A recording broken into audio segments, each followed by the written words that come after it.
Okay, good evening, everyone, and welcome to tonight's Community Scrutiny Group meeting, our third in 4 months. So great to see everyone again with us this evening. We've got a really packed agenda this evening with two very meaty items and a lot of guest speakers here. So I'm going to read through them shortly. We may be here for a while I go through them all, but if you bear with me, and I'll go through a couple of other bits shortly after that as well. So first of all, I'd like to welcome David Banks, who's Executive Manager of Neighbourhood, to one of our Deputy Chief Executives. Welcome, Dave. Laura Webb and Helen Tamburini, who are from Democratic Services and join and do all the technical stuff for me, which is great. And Mike from IT Support, who will be supporting members when inevitably we forget to press buttons. For the flooding drainage item, welcome to Sue Jacks from North Sea County Council, who's Team Manager at Flood Risk Management. From the Internal Drainage Board, we've got John Miller, who's joining us. We've got Neil Humble and Matt Everett as well. So thank you and welcome to you all. Rushcliffe Borough Council, we've got Karen Emery, the Emergency Planning Officer, and from the Borough Council for the Nature Strategy item, we've got Derek Hayden, who's our Communities Manager, and Paul Phillips, Environmental Sustainability Officer. We also got Gordon Dine, who's the Chairman of the Nature Conservation Strategy Implementation Group. Hopefully I've not missed anyone, Laura. Feel free to throw something at me virtually if I have. Good, always good to know. And tonight we've got everyone with us this evening in the usual member Scrutiny Group, which is great. Welcome to everyone. So if I just go around so that all the guests who are with us tonight know who everyone is. So we've got Councillor Val Bansal, who's my Vice Chairman. Welcome, Val. We've got Councillor Richard Manander, Councillor Bob Jones.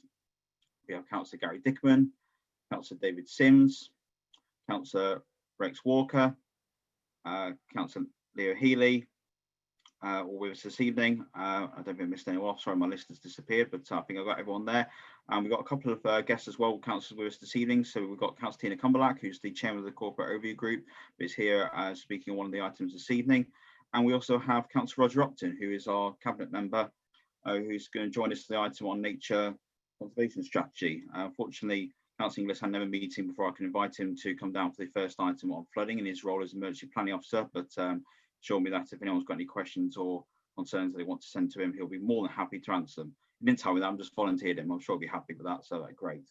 So without further ado, just going to go into a couple bits for this evening. So as everyone's aware, we've got some very substantive items this evening, and I'm very conscious. I want to make sure that everyone has a chance to speak, but at the same time that we are conscious of the clock, and if we're all here at 11 or half 11, again, I do know Laura will throw something at me. So what we'd like to do to say to all the presenters, if you try and keep your presentation to 10 minutes long, please. Again, we can send out all the slides. I'm sure Laura will be able to do that afterwards to councillors. If there's anything else after the meeting, we can get contact with everyone. That's just to allow every member then to have 5 minutes to speak, potentially on the item, and to obviously ask you all questions. I think looking at the timing wise and how that will take, that should bring us around the 2-hour mark, which is what we always aim for these meetings. Again, if for some reason we do get through really quickly, we've got time at the end, we can always if any members want to ask some questions for anyone who's still with us. So if anyone can keep that time, please, because if not, we'll obviously have to give you a reminder when we get to that time, and we'll move on to the next person. So hopefully everyone's okay with that, and we can go forward and have a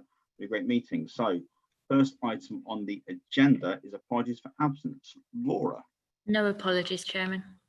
Thank you very much. Next item is declaration of interest. Has anyone got any declaration of interest that they need to declare?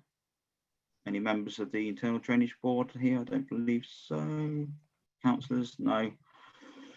Great. And so then we go on to item 3, which is minutes of our meeting on the 27th of August. Has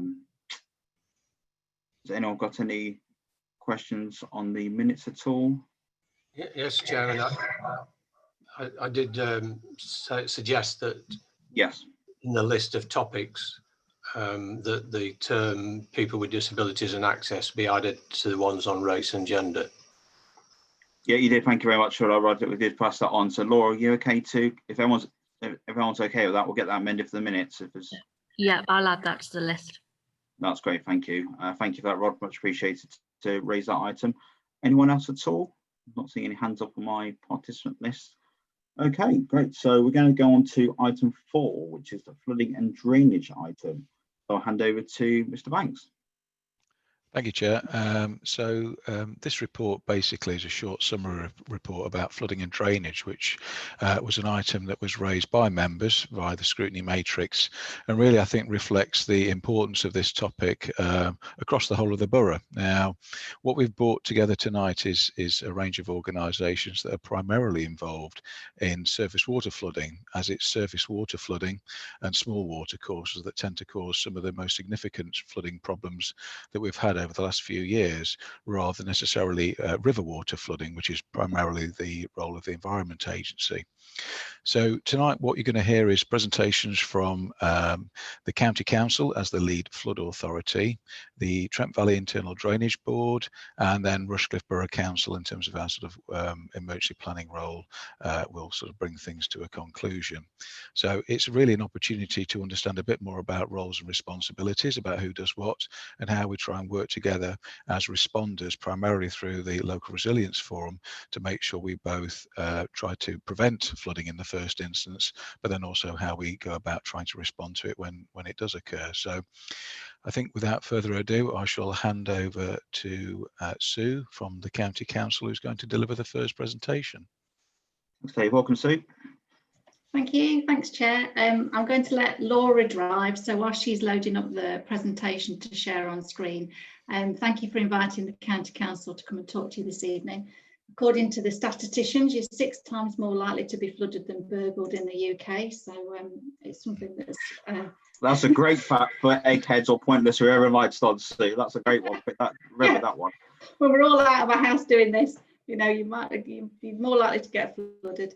And I think with this opening slide, you know, when we talk about delivering property protection, this house build isn't quite where we're at yet. We might be there one day, but we're not quite there. But probably the hope for those who have been devastated by the impacts of flooding. Next slide, please. So following the summer floods in 2007 and the pit review, the Water Management Act in 2010 landed with us, and the lead local flood authority role was created. That act gave the authority new powers, a statutory function, and a bunch of new tasks and responsibilities. We've got a number of documents within our organisation that help to drive the business, both nationally, regionally and locally.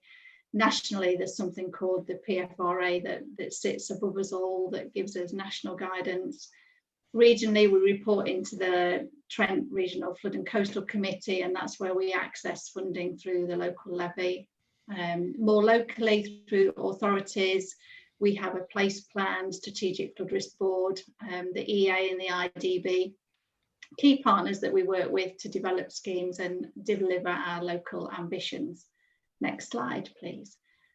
So the role of the LLFA looks at the strategic management of ordinary watercourses, as Dave said, and across that coordination, we manage that.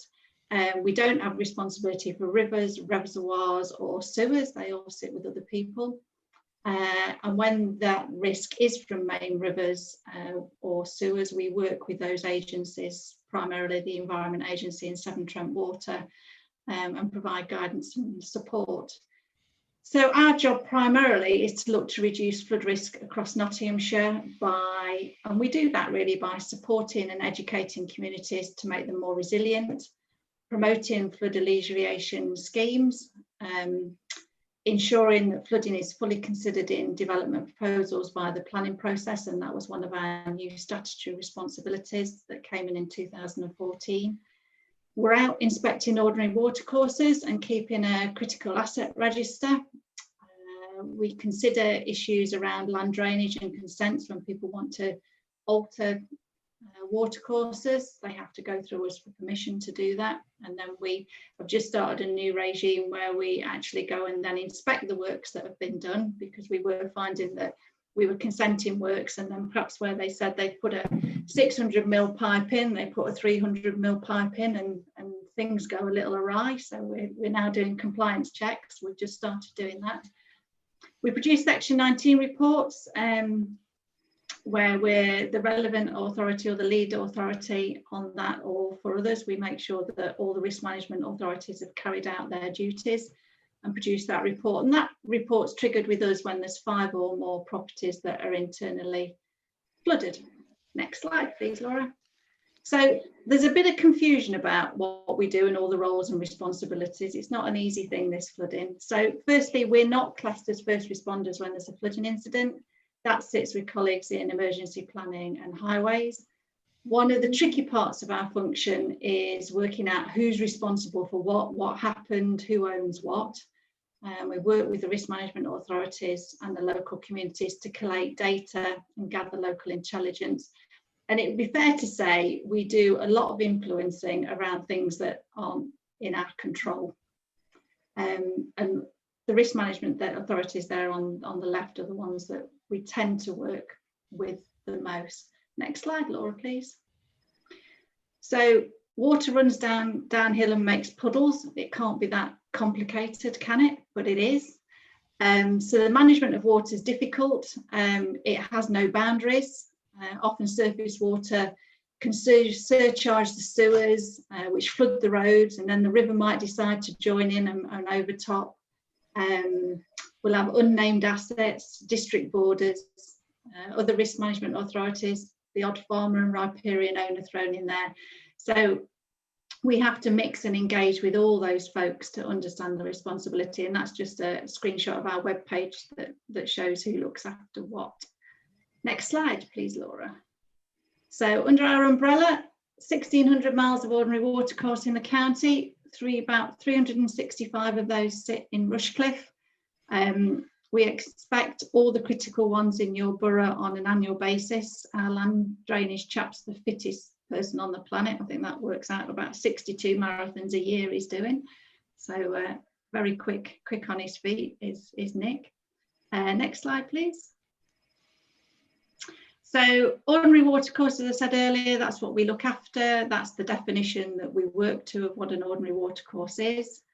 The responsibility to maintain those watercourses often sits with the riparian owner, and sometimes them being the riparian owner is news to them. It's something they've never heard of and they weren't aware of. So we spend a considerable amount of time working with those communities, doing inspections and education. And sometimes, very rarely, but sometimes it's necessary for us to use our land drainage powers to enforce works to be carried out. Next slide, Laura, please. So sewer flooding depends on the element of the system that's causing the system to flood. Locally, Severn Trent are responsible for the public sewers and drains located outside the boundary of your property. Property owners are responsible for the drainage which carries the water to the public sewer, and then the local authority and highways agency pick up the drainage on the roads, and we maintain that. Next slide, Laura. So what do we do after an event? We're on site as soon as possible, collecting information about what happened. My experience of working with Rushcliffe is excellent. Dave, Karen and the rest of the team, you make our life very easy when we get a call to action, providing the quality data that's all verified, lines of communication are open, the intel's passported both ways on key activities. I probably shouldn't say we're very thankful when it floods in Rushcliffe, because it's one of the best working relationships across the county that we have. We're working with partners to provide guidance and support for those that are affected, and working with the borough on drop-in sessions and visiting households, individual ones. And then we'll be producing a section 19 if the trigger's reached. So next slide, please. This is the whistle-stop tour of flood risk.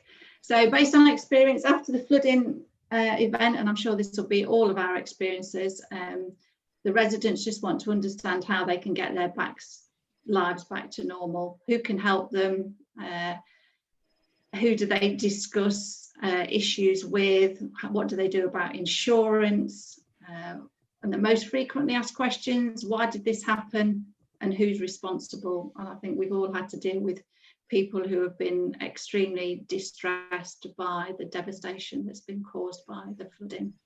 Next slide, Laura, please. So as a lead local flood authority, we're a statutory consultee on all planning for local authorities. I think, can we go on the next one, Laura? Our role in planning.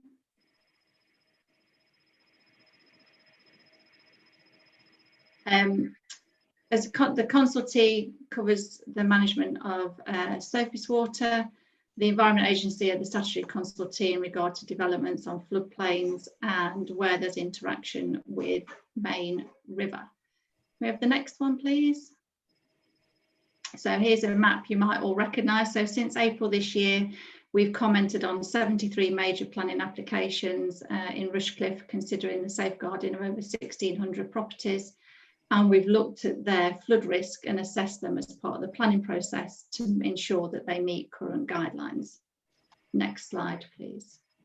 So there's sadly been a number of significant flood events in the borough over the past few years. Rushcliffe's had 12 Section 19 reports published, with the most prolific event hitting in June this year, with 101 residential properties and 22 businesses were affected by the flooding there. Next slide, please. So we have ambitions and a capital programme to manage the flood risk, and our strategy looks, I think you might have been circulated with that earlier, to see where we can support key partners in developing schemes across the county. The team work closely with partners out in the community and landowners to mitigate for flood risk. And I just thought I'd finish off with a few examples of around the borough that will be familiar to you, where we've been working with yourselves to deliver some solutions. So next slide, please. So Ruddington, the most recent, hit in June 2020, 22 businesses flooded there by the sheer volume of rain just beat the drainage system. And it was further exacerbated by cars driving too fast and creating bow waves, which then entered the properties. And we, the County Council, launched its disaster recovery business support grant of £300 to support those businesses. And I know in the past that the borough have been very proactive in supporting your communities with grants. Next slide is Eastleigh. Eastleigh suffers a combination of sewer flooding and fluvial flooding from minor watercourses. Unfortunately, this then gets into the local sewage system and it becomes beaten, and foul water becomes mixed. So we're working with Severn Trent there to understand the weaknesses in the systems and help towards a solution. Next one's Radcliffe on Trent.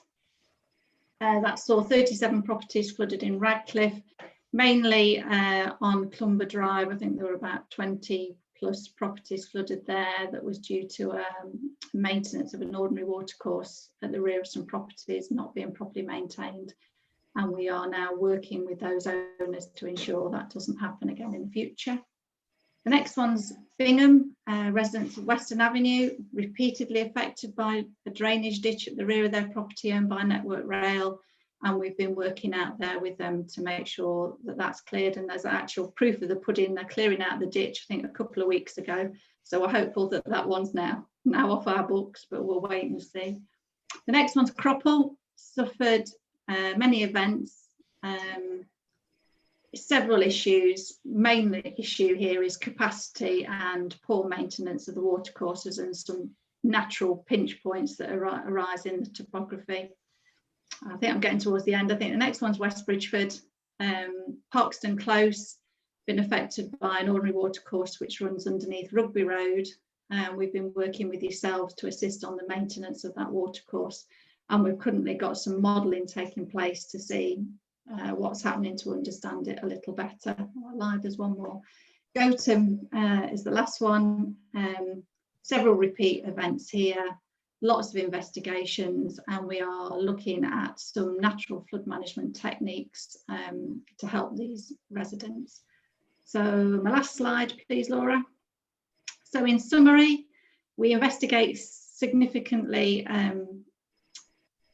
We look at raising awareness with communities and delivering resilience measures to the most vulnerable in the community. And they're not just the people you might imagine are the most vulnerable. The most vulnerable we find often are the 24 to 34-year-old age group who just aren't aware that flood risk is relevant to them. So they're our biggest category and the people that we're trying to target at the moment. We've got a great range of expertise in quite a small team. We're only a small team, but they're very knowledgeable and they're really good at what they do. We think we're tuned into our partners, they're business drivers. We've been successful in securing match and external funding for schemes. We are fulfilling our ambitions with drones and new technology and telemetry. They're being realised now. Our communication routes with members, partners are a priority, and we're proactively looking at ways to make those more effective. And finally, I'd just say we're very open to new opportunities. I'd really welcome your feedback on how we can be more effective and we can work together. If we're not quite getting things right, please tell us, or if we are and you'd like to explore some new opportunities for the future, we're very happy to do that with you. So I'll leave it there, and if there's any questions now or at the end, happy to answer. Thank you very much, Sue. That was a really comprehensive presentation. It was really great to hear that, and the feedback you gave for Rushcliffe was sort of very much appreciated, and so Dave will pass that on to the entire team, your thanks. And I know as the twin hatter, so to speak, on both the county and the borough of the Hull, that does going from both authorities, and the coordination. We do have the emergencies. I've had a few of my both county and borough patches over the last couple of years and know how quickly everyone responds. So thank you very much for that. When I say that question, I think we will go after each presentation. The main reason being I know how long the presentation is going to be. I'd hate for councillors to potentially forget on a question or not have time at the end. So we'll also potentially, I know some of the people presenting may have to run away a bit earlier. So we'll go around question now for Sue. Nothing's come up on my screen, but I think it may have crashed. So first of all, so if you can just put the hand up the old-fashioned way, I can see. I think it was Roger. Was it Rod? Did I see your hand? I was Val. I've seen yours got first. There you go, Councillor Bansal. Hi, thank you. Thank you very much, Sue. That was a great presentation. Really appreciate that. Just a question. You said you coordinate the flood risk management. What is the interval and how often are these risk assessments or management carried out? So flood risk, perhaps I wasn't a bit clear. Flood risk management is the title of our team, and we have an annual review of our programme to look at where the priorities are. But if we get an event, that's our call to action, and that will start the ball rolling. Whether it's one property or 5 or more, they're all just as important to us. And we've got an ongoing rolling programme. So we're very fortunate we get good support from a county capital programme. We've been very successful in securing funding. So we've just landed a £200,000 grant for West Bridgford to start looking at and understanding some of the flood risk interaction in West Bridgford, which is something that we've not looked at in detail before. And you can see from the flood map, there's lots of flooding potential. There's an awful lot of highway flooding in West Bridgford, but we've never really understood the interactions of the watercourse. So it's an ongoing rolling programme that we continually look at. And if you've got concerns or areas you'd like to look at, please let us know. Super, thank you very much. Great, thank you. Unfortunately, it's not getting ticks off my screen, so I'm going to go to Councillor Jones. I see your hand go up briefly before, Councillor Mansell. Yes, thank you, Chair. And what Sue just said rings with what I was going to say, which is that one of the causes of flooding, certainly of gardens, if not of properties in West Bridgford, is now of new development uphill. So, for instance, the Wimpy site on Sharp Hill has the approved flood risk is to go into an attenuation tank, which then, if it overflows into what was an old railway ditch. The railway ditch goes underground, then it comes out by the Green Line, then it goes through people's gardens into a Severn Trent tunnel before entering a road. And when after very heavy rain, that water carries clay from the new development, and it basically the Severn Trent thing can't cope with it, and the amount of water coming down just floods gardens and garages, not quite properties yet. And so it seems to me that sometimes the approved flood management arrangements on new developments uphill don't necessarily take account of the impact downhill. This is a really difficult one, because as a lead local flood authority, our statutory consultee role is to evaluate the flood risk assessment that lands with us. So if a developer shows that they have mitigated and they're not allowed to make anything worse in that application, in fact, they have to make things better when they put in an application, then the powers we have to say that we have to go along with that. You know, we will scrutinise it and we will ask the right questions. But if that piece of paper ultimately says, and the calculations and the modelling show it's not going to make any things worse, then we will need to approve it. And then it comes to you as the district as the ultimate approving body on that application. The real difficulty for you and us is what's actually built then, what they actually do on the ground might not be the same as what they put on that piece of paper. And that's one of the tricks now is trying to make sure that what's actually being built on the ground is what they said that they're going to be delivering. And certainly if we can see visible evidence that things aren't as they should be, then we can certainly start to do things with that. And I perhaps should have said it, being Callum Smith, who's the principal officer in my team responsible for Rushcliffe, if you've got concerns, give him a call and we'll go and have a look. Thank you. And it was reassuring to know that you're starting to do compliance checks. But I do think this focus on just the document that an applicant puts in front of people is, and given the interaction of water, as you've so well described, further afield, it seems to me fairly reasonable to ask, well, where's this water going if it overflows? And to take account of that in any comments. Yeah, and they will have evidenced the discharge runoff rates from that site and where it's going to go. They will have done that on their application. The reality is sometimes different. Thank you very much for that, Sue. And I think it is worth saying, especially in West Bridgeford, Rod, you know, as myself and as my other hat on, one of the West Bridgeford County Councillors, I know there's been a lot of work done behind the scenes, both with Bayer, with Severn Trent County. I think it does come down to, as what Sue put in the presentation, there are so many different parties involved, even it's a real struggle to sometimes get everyone together and get things sorted, which is why the county council is putting this money in to do the proper works needed to find exactly what we need to do. We can go to all the different parties and hope, including ourselves at Rushcliffe, to get that sorted, because as you rightly said, there are some of the issues where the water disappears, comes back again, it comes out brown, no one knows why it's brown, the water in the garden. It's a real issue that we need to sort for the residents. So thank you very much, Sue. Councillor Manders, did I see your hand go up as well? It's Councillor Williams. Councillor Williams. Councillor Williams, please. Thank you. So, yeah, just on meeting. Thank you very much for the presentation. It might be, thinking about it, my question might be very similar to what's just been asked by Councillor Jones, but I was just wanting to know, is like once a flood happens, like recently that has been shown in Bingham on Western Avenue, is how far afield from there do you actually then look at potentially where water's come from, rather just looking at like what has been described with Network Rail and the kind of the ditch dye behind the properties? Because talking to a lot of residents in that area, they were kind of saying potentially coming from Saxondale area water could have come from, and it's just kind of getting a better understanding on where this kind of thing comes from and any other water courses.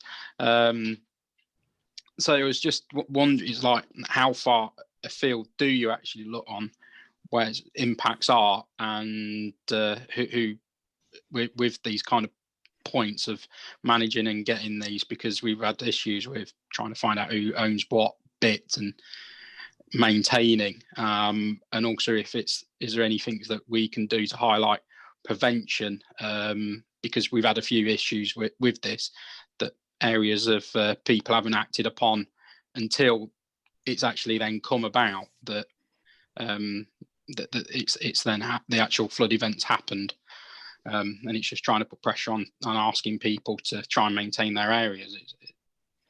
Thank you. Sorry. That's right. So making space for water in the county is difficult and it's complex, and you're very right in what you say, because if you move water, it could be in Bassetlaw. You fix some water in Bassetlaw and it could eventually end up in Rushcliffe. So when we look at a flooding event, we look at the immediate cause and we look at the surrounding area to see what the causes were and to look at a solution. So if we're aware that you've got a very flashy catchment, so by that I mean something that reacts really quickly, we'll explore that, and we'll then list it as a critical asset, and it'll then be on our inspection list. So with the watercourses at Bingham, or all the ones that I talked about, they're now on our critical asset register. So once there's been an event, they will appear on that, and we will inspect them regularly. That certainly helps with the maintenance of those watercourses by riparian owners. So we'll certainly make sure that they're being clear, because often people don't understand their riparian responsibilities. Any help we can get in sharing that information with people about what is their responsibility. Sometimes it involves helping those that aren't able to do some of those works. Sometimes you will go and find that somebody's put a fridge freezer, or a few wheelbarrows of grass clippings in that watercourse, and it's causing a real problem. It's illegal to impede a watercourse or to pass water onto your neighbour. So we do have powers to take action against people if they aren't willing to take measures to rectify anything that they have done to their watercourse. But it is a very good point, and we do look on a catchment wide basis. So we look at the entire catchment to see where the water's coming from, the topography of the land, and what the issues might be, as far as we're able. As you say, there are lots of partners involved in that. So then it's a coordination activity between a number of agencies to see how we can move things to a better solution. Thank you very much, Sue. Then I believe we've got Councillor Walker next, please. Rex. Thanks, Chair, and thanks, Sue, for the presentation. I represent Gotham Ward, which is one of the areas that's on your slides. It was a bit unfortunate that the photos you had there were of flooding in East Leek rather than Gotham, but perhaps that's something for another day. When there are incidents, what drives us and the public mad is an apparent lack of accountability arising from the fact that there are so many agencies involved. Now, I understand that there are, and I understand that the report this evening and the slides that a large chunk of the presentation is designed to educate us to that, but that doesn't really help when it's needed. So what I would ask is, what can we do to provide more centralisation when it comes to dealing with flooding incidents? Because the way it seems to us is we have everybody standing around in a big circle all pointing fingers at one another. That isn't what people want to hear in those kind of circumstances. Okay, that's a very good question. We certainly don't want finger pointing. That's not helpful to anybody, and it's certainly not helpful to the folks who are devastated by flooding and trying to get back on track. And clearly it's not helpful to members like yourself who are trying to feed back to the community. Accountability is quite an interesting one. You are right, we all have different roles and responsibilities. We kind of think as a lead local authority, our role is to coordinate all those responses. And through when it's a really difficult situation and the tactical coordinating group's been formed, so it's when it's a big flood event, I would hope that those key messages come out in a coherent fashion to people. Is it more of a struggle when it's localised flooding, when it's 4 or 5 properties? Is that when it's more of a struggle, or is it a struggle full stop? I would say I think it's a struggle full stop, because it's hard for us to know who do we need to be contacting about this, who holds the key to unlocking the issues. There's a lot of different agencies that it could be, and that isn't helpful, because to the people in those circumstances, Is it Severn Trent? Is it highways? Is it the local authority? Is it the farmer? And it's not easy for us to obtain that information as quickly as we need it. Okay. Yeah, I think what might be a good idea on this one is that we look at potentially a one-sheet guide that we could send out to council of who is responsible for what area based on the slides we've had tonight. Because obviously, I know as a county councillor, I go straight to Laura Chestnut Vire and go, Laura, this is happening, and she'll go and tell me who I need to speak to, or she'll sort it and say, don't worry, I'll sort it out for you. You go back to bed. But obviously, as borough councillors, don't have that kind of interaction. You've got that slide in my presentation, if you share it, that says who's responsible for what, and the phone numbers and the email addresses. So maybe that's helpful, but we certainly have it up on our web pages, but I'm certainly happy to just get something pulled together, and I'll give it to Dave Banks and he can perhaps give it to the right people. Let's send it to Laura. Laura does all the work. Don't worry, Dave knows that. Send to Laura, absolutely. But would everyone? Not always highways, though, is it? And I think it's a real fair point that it can be Severn Trent, it can be us, it can be the Environment Agency, and it can be a whole cocktail that is very difficult to manage. That is the point. If you don't mind me coming back, because it's all very well having the sheet of paper with the telephone numbers on. But when we see the water pouring out in towards the house, the issue that we have is which of those telephone numbers do we need to be calling? Yeah, is that having an understanding of if it's surface water, sewerage water, highway flooding? Is that having a clear understanding, or is that just because it's all mixed in together and then there needs to be one voice? Yeah, well, we don't know. We've got brown water about to come through the door. Yeah, and it's going to take a couple of weeks to figure out whether that's Severn Trent's problem or yours or whoever's. That's what we struggle with. Okay. Yeah, if I just go to bring Dave in at this point. Yeah, Chair, if I may just sort of interject on that one. I think it's a really important point. And I think there's a difference between the response, which we'll come on to a little bit later on in terms of providing sandbags and that immediate support whilst a flood event is happening and indeed imminent. And then, of course, then we've got then the follow-up work, which is essentially the Section 19 assessment, which seeks to try and understand what happened in that event, why was it caused, what water courses were involved in that, or indeed drains or whatever it is, what are the causes. And Sue's team sort of bring that work together in terms of that Section 19 assessment. And then what we're trying to do now is go beyond that now and then understand, okay, now we understand what the issue was, how can we best work collectively to try and tackle it? And I think we've got some really interesting work happening in a number of areas about those follow-up steps. Yeah, that's great. I think that's something we definitely take away and work on to get that communication right. Because I say I think it's sometimes easy for people like myself or people think, oh, just the one person you go to, we use someone like I said, like Vire and anyone else. We need to make sure that communication. They're not just the borough councillors here tonight, but parish councillors and other people as well. So that's great. Thank you for that. So move on to Councillor Mander, who's got his hand raised. Councillor Mander. Thank you. Yeah, there's one of the things that I was going to ask, which was what information can we as borough councillors best pass on to you?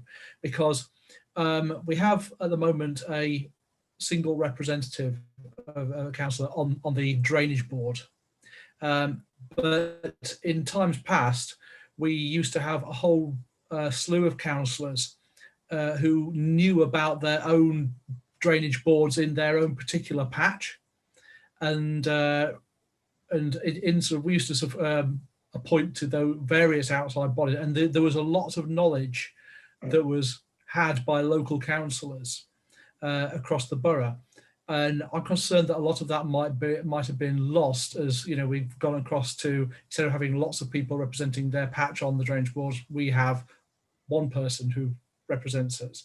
And it's not sort of anything against that one person, it's just that people tend to know their own patches better. They know where the runoff is likely to be, they know which bits of road are likely to flood, they know when water's coming across on a field that it's going to be causing problems for housing down the road. And I was wondering, is there anything that you would like from us as councillors? Is there some way that we can feed in the local knowledge that we have, and what would be the best way to do that? Local knowledge invaluable to us when we're doing investigations.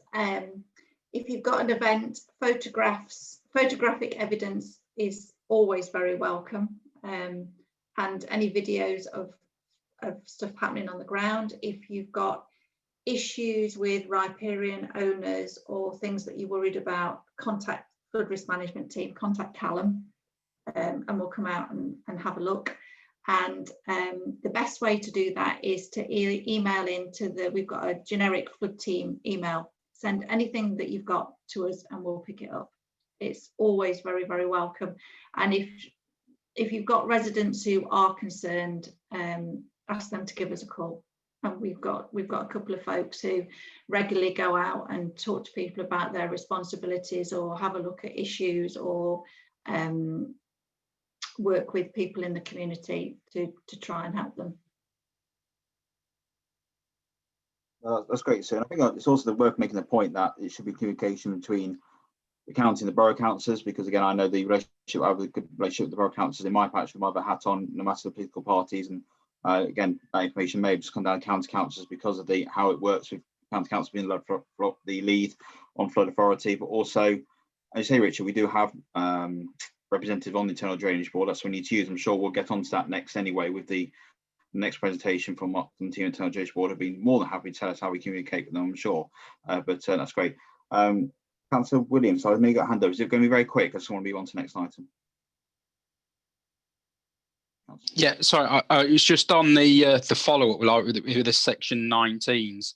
I don't know if we're going on to if that's going to be another presentation, or we're going over that, so it can wait if we are. Well, section 19 does come under county council because they are discussed at county council meetings. So I'm just bringing Sue.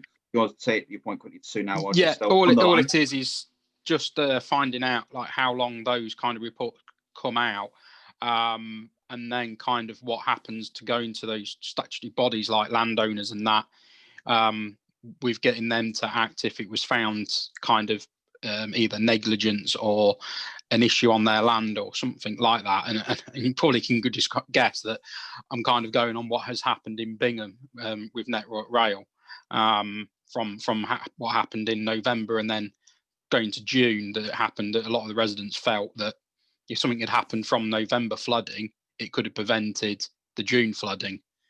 So I was just wondering how long those kind of reports come out and then what happens. Thank you. Thank you. Sue. Okay, so a section 19 is a legal document that we are obliged to publish, and all the section 19 is required to do is to say if all the risk management authorities involved carried out their respective duties. So it's not really a tool to beat people up with regards to moving further on. Our section 19s tend to have a little bit more in them in terms of follow-up actions and future actions we put in there. So we put the section 19 in, what's been done and what we hope to do in the future. With regards to Network Rail, we were on the case with them really early doors. COVID got in the way. Getting contractors out on site was difficult. But they are there and they have done the work. But just a section 19 doesn't sit on the shelf. It's something that we have to do legally, but behind the scenes, we're working with the district and we're working with the partners to try and get things moving along, especially where we're the lead, and we were the lead in Bingham, and we tried to push that one through as quickly as we could and work with the county councillor out there.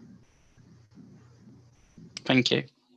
That's great too. And I will say as well, Gareth, I've seen these reports, they come to community in place. There was one on the meeting last week for Roxor, as I recall, so do go on there. So if you have a chat with both county council representatives, I'm sure they'll be able to say anything on behalf of the meeting as well, and can get a copy of those reports as well. But thank you very much.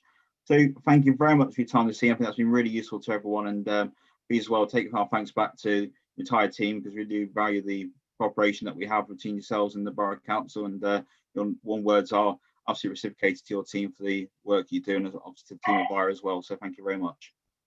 Thank you very much. Thank you. Right then, so it's gone to the next presentation, which I believe is John Miller from the Internal Drainage Board. John, are you still with us?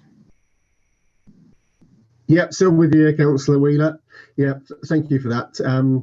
Yeah, just while Laura sort of uploads my presentation, just to sort of introduce myself, I'm the chairman of Trent Valley Internal Drainage Board, and I'm a farmer at Kelham, and I sort of pay rates on some of my land to help sort of fund the Internal Drainage Board. I'm a volunteer, but I enjoy doing it. And I also have a vested interest as well. I mean, about a quarter of my farm does flood. It sort of lies between Kelham Bridge and Newark. So yeah, it's got the sort of Trent going all the way around it. And yeah, last year we sort of flooded 3 times over the autumn and winter, and that's the most I can certainly remember. But just on the telephone, we've got the Chief Engineer for the Water Management Consortium, and I'll explain what that is later on. That's Neil Kemble. And then we've got the Operations Manager for Trent Valley Internal Drainage Board, Matt Everett, as well. So if we go to the next slide then, please, Laura, just to sort of explain basically what an Internal Drainage Board is. So we are a public authority in our own right. And we have a sort of certain area that we work in. It sort of goes back to the 1930s when there was like the Medway letter that sort of worked out the area that the Drainage Board would look after. Now and again we do extend our area, but it has to be sort of quite mitigating circumstances to do that. And usually, you know, obviously we need, if we take on extra work, we need sort of extra payment for that. And we do have like permissive powers to enable us to do our work rather than sort of like statutory duties. So if you just go on to the next slide, please, Laura. So I mentioned about the Water Management Consortium. Basically, this is a conglomeration of different internal drainage boards, and as you can see there on the slide, it got the Isle of Axholme, there's Trent Valley, and there's the Lindsey Marsh Drainage Board. But we also provide services to Doncaster East, and basically we've done this basically to sort of make ourselves more efficient, to sort of give us more bang for our buck. So we'll have one chief executive, we have one engineering department to cover all 4 of these drainage boards, and that sort of makes sure that we were doing a very efficient job. The actual Water Management Consortium, we cover like 1% of England. So it is it is quite a big area that we're sort of covering. If we go to the next slide, please, Laura. That just sort of shows you the different areas. So on the east coast there, that's the Lindsey Marsh area. That's kind of like the motherboard as such. The blue is the Trent Valley area, and then to the north is we've got the Isle of Axholme, and we've got sort of Doncaster East as well. So looking on the western side of that map, we're basically following the Trent to the Humber and the various sort of tributaries sort of that flow into the Trent. If we go on to the next slide, please. So Trent Valley was formed in 2012, amalgamating smaller drainage boards. Again, this is like an efficiency sort of saving, and this was sort of recommended to us by DEFRA, who are the ministry that overlook us all. We're covering 44,000 hectares, and in that we have 778 kilometres of water courses, and we have 18 pumping stations. So for the next slide, please. Just explain about the board. There's 25 board members, 12 of them are elected, and they are the drainage ratepayers. That tends to be the farmers, the land occupiers. And also we have 13 appointed members by the district and the borough councils. They're not necessarily councillors themselves. They don't have to be, and they don't have to necessarily be employees, but so long as they've got like a knowledge of drainage and are willing to contribute to the running of the board. Can we have the next slide, please? So obviously we're being a public body, we have to be sort of transparent and accountable to basically the ratepayers and to the special levy payers, which of course is the councils. We do have an external audit of our accounts as well as an independent internal audit. We'll have sort of 6 or 5 board meetings a year, We have an annual report to DEFRA, and we have a website where we sort of post information. We'll post our minutes and our accounts and that sort of thing. And also, obviously, we do respond as well to the Environment Agency. So next slide, please. So just to sort of break it down to the Rushcliffe Borough area, on the map here, the red line sort of marks the Rushcliffe Borough area. The sort of pink areas are the Trent Valley Internal Drainage Board's area within the Rushcliffe area. So basically in the Rushcliffe area, there's 145 kilometres of water courses. That's just over 18% of the total that we're managing. It's 9,900 hectares, which is about, well, it's just over 22% of the area. And in there's one pumping station. You can see sort of that is at Hamsdyke pumping station, which is at Shelford as it goes into the River Trent. So next slide, please. So just to explain sort of where our sort of funding comes from. So we've got the income there, we've got rates and levies. So the rates is what we sort of charge on the land occupier, and that is about 22.6% of that 1.667 million. And then obviously the vast majority, 77.4%, is the special levy that is raised on the district and borough councils. Our other income in there will be rechargeable works that we do for, it might be for the county council, it might be for some of the district councils, or it might be sort of for private owners as well, just to do some work that sort of fits in with our work. We also do public sector cooperation agreements with the Environment Agency, and I'll explain about that later, but that is work that we do on a cost basis as and when required by the Environment Agency. On our expenditure, obviously there's the drain maintenance, so we're maintaining our watercourses every year. Some of them are done every year, or we'll certainly get around the others once every 3 years. We also have the pumping station costs, so that'll be like the electricity and making sure that they're running and functioning. Obviously they have to be sort of inspected now and again, make sure everything is running properly. Engineering projects, I mean, obviously we're always updating our pumping stations. We sort of have like a major refurb, sort of probably on a 30-year basis. We may be sort of reforming some of our water courses that have perhaps we've had bank slips and that sort of thing. So yeah, the costs do mount up, and in the other costs, we have things like sort of depreciation of our equipment that we have. And just sort of say that we pay the EA a precept every year, and it's like net of like the Highland Water. I mean, the Highland Water is where the EA sort of pays for water coming into our area. We also have to sort of pay the EA to maintain their assets within the area. So the EA look after the main river, which is the River Trent, and some of the lower reaches of the tributaries to the Trent. And we then perhaps look after the upper parts of those tributaries into the Trent. So yeah, in the 2019-20 year, there was expenditure was greater than income, and that sort of deficit sort of comes out of our reserves. So we sort of try and carry sort of 30% of our expenditure in reserves for emergency cases. So I guess within that 2019-20 year, there would have been our response to the flooding, where we have to sort of put extra staff on.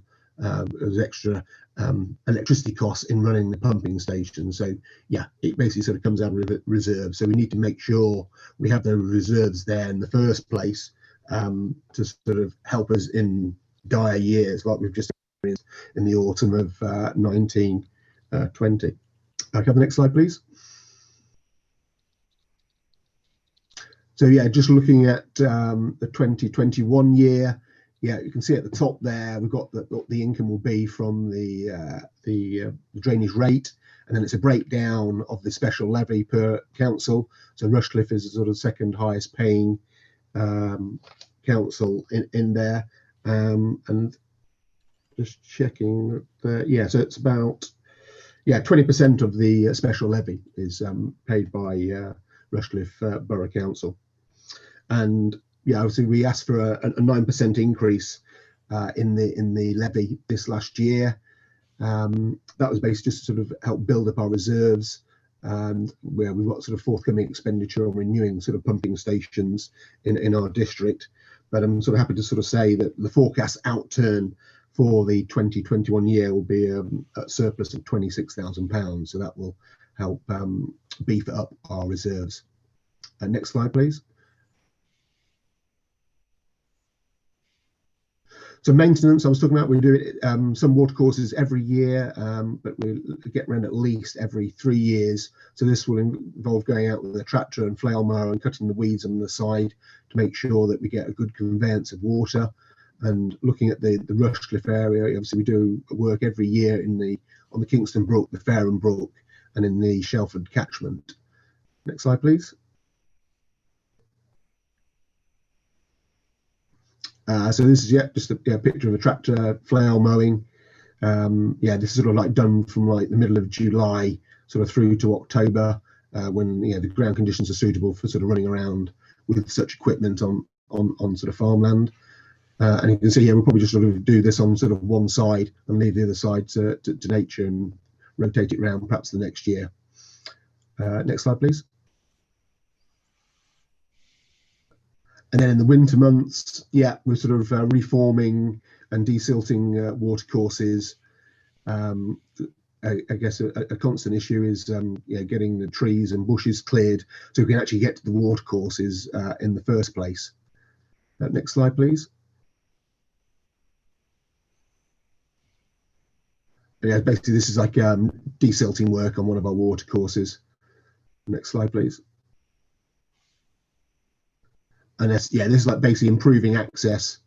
As you appreciate, sometimes we need to get across a watercourse just to saves a lot of time. Sometimes having to go all the way around and just sort of nip over there and get some work done.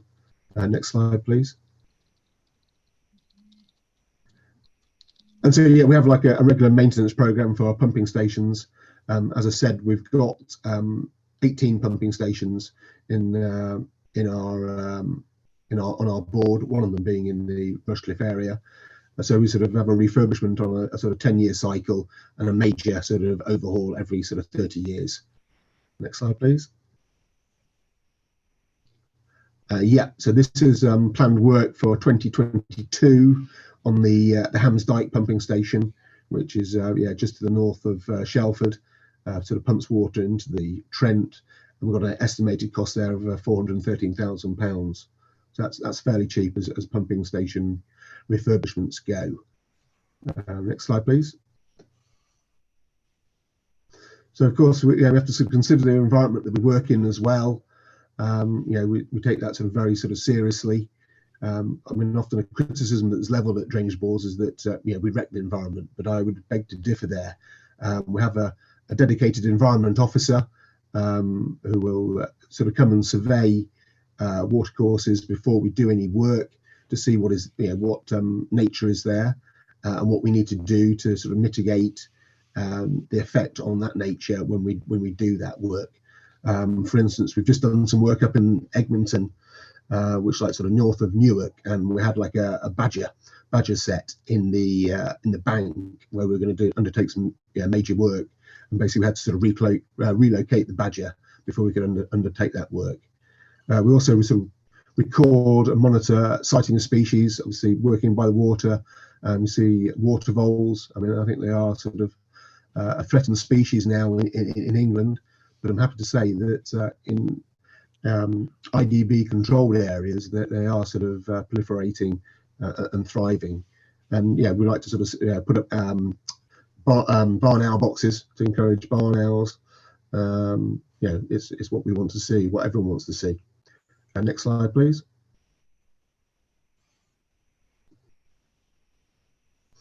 So we all know that we have a sort of changing climate, and as we've just discussed earlier, flooding is becoming more of an issue. Flash flooding with the various sort of rain events we have. So we've got to sort of try and combat those problems before they do happen, to make sure we've got the capacity to sort of cope with water.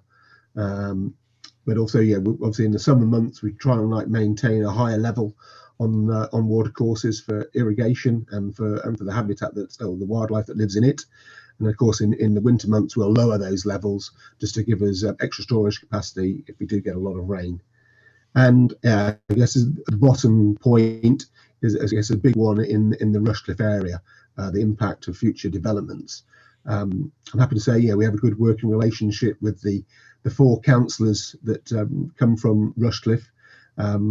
We appreciate there is a lot of big developments going on in your area, and what I would sort of say as the drainage board is, involve us in those sort of proposals at an early stage. We've taken on a new member of staff now who's basically just going to be looking at developments and how they impact on our water courses. So please get in contact with us so that we can combat the problems probably before they happen, because once a development is built and the developer's disappeared, it's very hard to, or very expensive to correct those problems at a later date. Next slide, please. So of course, we're aware of the devastating effect of flooding on houses and local businesses. There can be nothing worse, really. I mean, okay, it's bad enough having your fields flooded, but it's nothing like having your house flooded or your business premises flooded. So which is sort of what we're working on in the urban areas is trying to sort of give a protection of 1 in 75 years in those areas, and perhaps 1 in 10 years on agricultural land. And we're taking it. We do sort of studies on various water courses to sort of model the effect of water on those, and of course dealing with rising sea levels. Next slide, please. Okay. I mean, particularly relevant for this last winter is dealing with emergency. So we do have like emergency procedures in place. Duty officer is on call 24/7 to respond to major problems.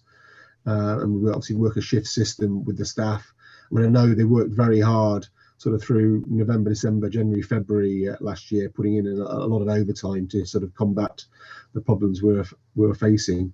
Okay, we're probably using telemetry more and more. We're going to invest about £107,000 in telemetry on all our sort of pumping stations, so that we can sort of spot problems from a distance and get someone out to where there is a particular problem where someone needs to fix something to get that pumping station working correctly.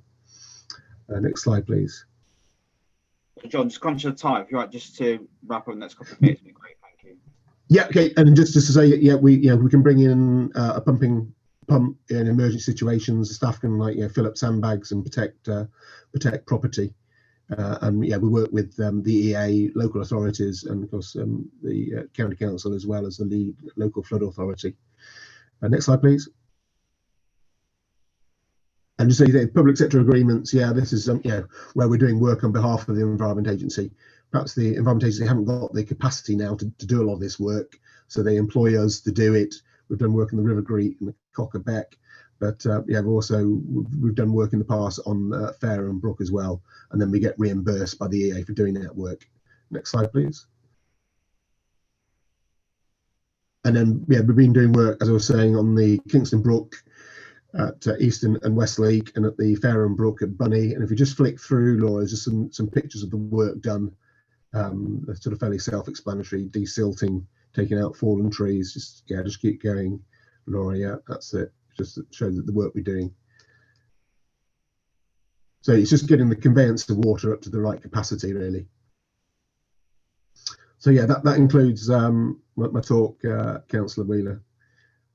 Well, that's great, John. Really, that's a really in-depth presentation, and it's fascinating that work that you do on there, and especially as a volunteer. I think could also really appreciate the time and effort you put into that, especially coming to join us on a lovely Tuesday evening to talk through that. We really do appreciate it, and it's one of those items which I think most people think it's just takes care of itself. They don't realise how much work that goes into it, and I think seeing the sheer budget you have and the expenditure shows why it's important that we do have this work of scrutinising yourself and have that good relationship we do with our representatives on there. So thank you, and I'm sure colleagues might have got lots of questions that we're going to put to yourself and your colleagues now. So I'll just have a look on the screen, see who's come up.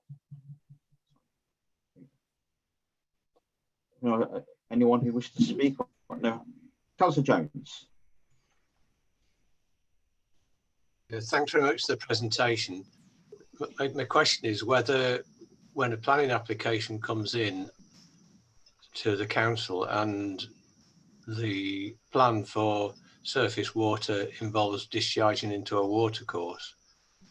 And I'm thinking of one in particular, again, on Sharp Hill facing the north, where it runs into a watercourse which runs into Ruddington, where there's been flooding of school fields and other fields on which there's now another planning application. Is the Drainage Board consulted in those circumstances, or are you just the recipient of the mess? Yeah, we're not a statutory consultee. I mean, we will review every single planning application that comes through, and sort of like Matt in the sort of Newark office with his team will like look through every single one and comment on them. I guess in the past we probably maybe haven't had chance on the really big developments to sort of go into great detail on them, and hopefully now with this new member of staff we've got that we can do, and we can probably work with the developer and charge a sort of consultant sort of fee for doing that, you know, commercial rate for doing that, but then hopefully, you know, mitigate these problems so that, you know, so they don't happen, or they don't happen as bad as what they can be. I mean, it is a question that's raised by the 4 councillors that are on our board from Rushcliffe, and I like to think that, yeah, we could get on top of that subject better than what we have been doing. I mean, I guess we've been trying to do the best we can with the resources we have, but I think there's still more work to do. Matt, would you have anything to say on that? Yeah, thanks, John. Oh, yeah. Yeah, can you hear me? Yeah. As John said, we do look at every application that comes through. We're concerned with not increasing any flows into watercourses. The bigger developments do go through to our new guy, Darren. We look at every individual application, though, trying to ensure that flows aren't increased, and any work that needs to be done to mitigate flows as well is done. But we're only there to really advise. Yeah, thank you. It's just the same thing, really. Any development uphill, whatever the documents are that the developers produce in extreme weather events, doesn't seem to do other than impact on people downstream. And I just think greater awareness of that's really important. Thank you, Chair. That's great. No, thank you, Councillor Jones. And again, like I said, it's really, again, shows the usefulness of having our representative on there. It's great to know that they are asking those questions, and bring that to John as well. And I think just say, John, again, if you know about through our representatives on there, if you need more support from ourselves as a council, please keep telling them, or I'm sure have a chat with Dave as well. Our cabinet member for planning is also on the call for later items. I'm sure he's noted that down as well, and so it'd be great to keep that relationship going, working with you on it. But again, thank you very much for everything you've done so far. And like I said, I can imagine the resource you have, it must be really hard to get around everything. I want to put the right amount of effort in. So I hope, like I say, with the extra person you bring on board, that would be really, really useful. Dave, is there anything you wanted to add on that before we wrap up? No, Chair, other than I obviously wanted to thank John for, I say, a really useful presentation. I just dropped it in the chat there because I think it's really helpful to understand the role of the IDB, and of course the important work that they do within our borough, and I think that's been illustrated this evening. So really grateful for John and his colleagues. Yeah, no, absolutely. And hopefully, John, we'll try and get that presentation out to other members on this committee as well. We can actually also see the work that you do as well. I think that'd be really useful to do that. And again, we can also perhaps have a conversation with our representatives as well if we need to put our voice there as well, and anything that comes out of the meeting tonight. So once again, thank you very much for your time this evening. We really appreciate yourself, and to Neil also on the call and joining us. I really do appreciate that. And thank you very much. Okay, yep, thank you, Councillor Wheeler. Right then, so next is to the in-house presentation, I'd like to call it. So is Derek taking this one first of all? Derek, are you on the line? Chair, it's Karen Emma is going to do the presentation for. Yeah. So this is just to conclude the flooding and drainage item. Was a short presentation from Karen that will just sort of summarise the Borough Council's involvement in flooding and drainage work. That's great. Sorry, Karen, I read the wrong name there. Thank you very much and welcome to the meeting this evening. No problem. Thank you, Chair. Good evening, everybody. So yeah, I'm just going to finish off the presentations this evening, looking from, as you said, the sort of in-house presentation and what we at Rushcliffe are responsible for, and kind of a focus on emergency planning because that's my day job as such. So next slide, please, Laura. So these are the kind of things I'm going to talk through. That our role, we conduct the flood risk management works on the minor watercourses in our ownership. So the sort of riparian ownership that Sue's talked about earlier. Obviously, we own bits of land with water on. We work in partnership with the lead local flood authority and other risk management authorities. We're obviously the planning authorities to take decisions on planning development. We work with our communities and parish councils, and we have emergency response and recovery work. Next slide, please, Laura. So just to sort of recap on the information that Sue has given you for the sort of recent floods that we've experienced in Rushcliffe over the last kind of year.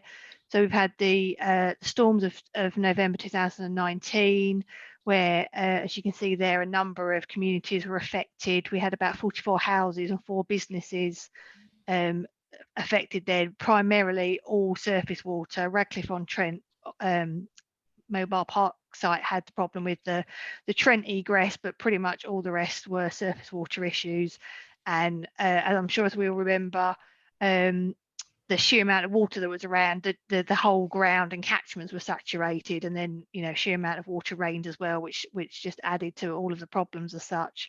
And then again, another storm system in February 2020 of this year. Again, sadly, a very similar list of places that were affected. A lot of the ground hadn't actually dried out enough before then. It just kind of remained wet solidly between November and February, which again exasperated everything. So the surface water was predominantly the issue, with a couple of places at Radcliffe on Trent again and Colston Bassett affected by river flooding. But again, it's all pretty much surface water.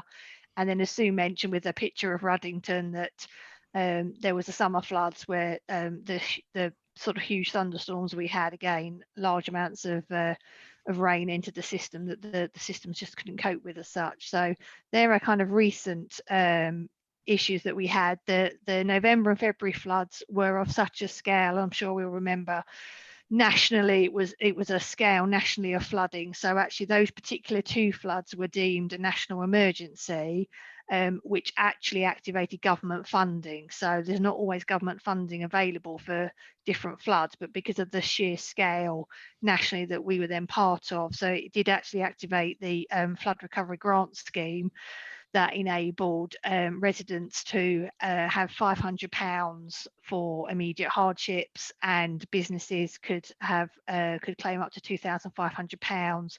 And there was council tax and business rate reliefs available for those that, particularly for houses that had to move out and had particularly bad flooding, etc. So there was additional help. And as Sue mentioned, the county council actually opened up hardship fund for these 2 incidents because at the early stages, the government funding hadn't been released. So county council opened up a hardship for immediate hardship funds of £120 for a person and £300 for businesses. That again, we assisted the county council to get that money basically out to our communities. So in November, we got most of that money out to residents within about sort of 24, 48 hours. Our customer service manager did an excellent job and was contacting everybody that we knew had flooded to be able to pay the people directly. So I think we did really well to get the money as quickly as possible to people in hardship as such. The government grants we were responsible for administering. And I think roughly we've paid out about £75,000 in the grants to our community. So again, the people in hardship have had that money as soon as we can get it to them when we know they flooded. So we try where we can to get that as quickly as such. Next slide, please, Laura.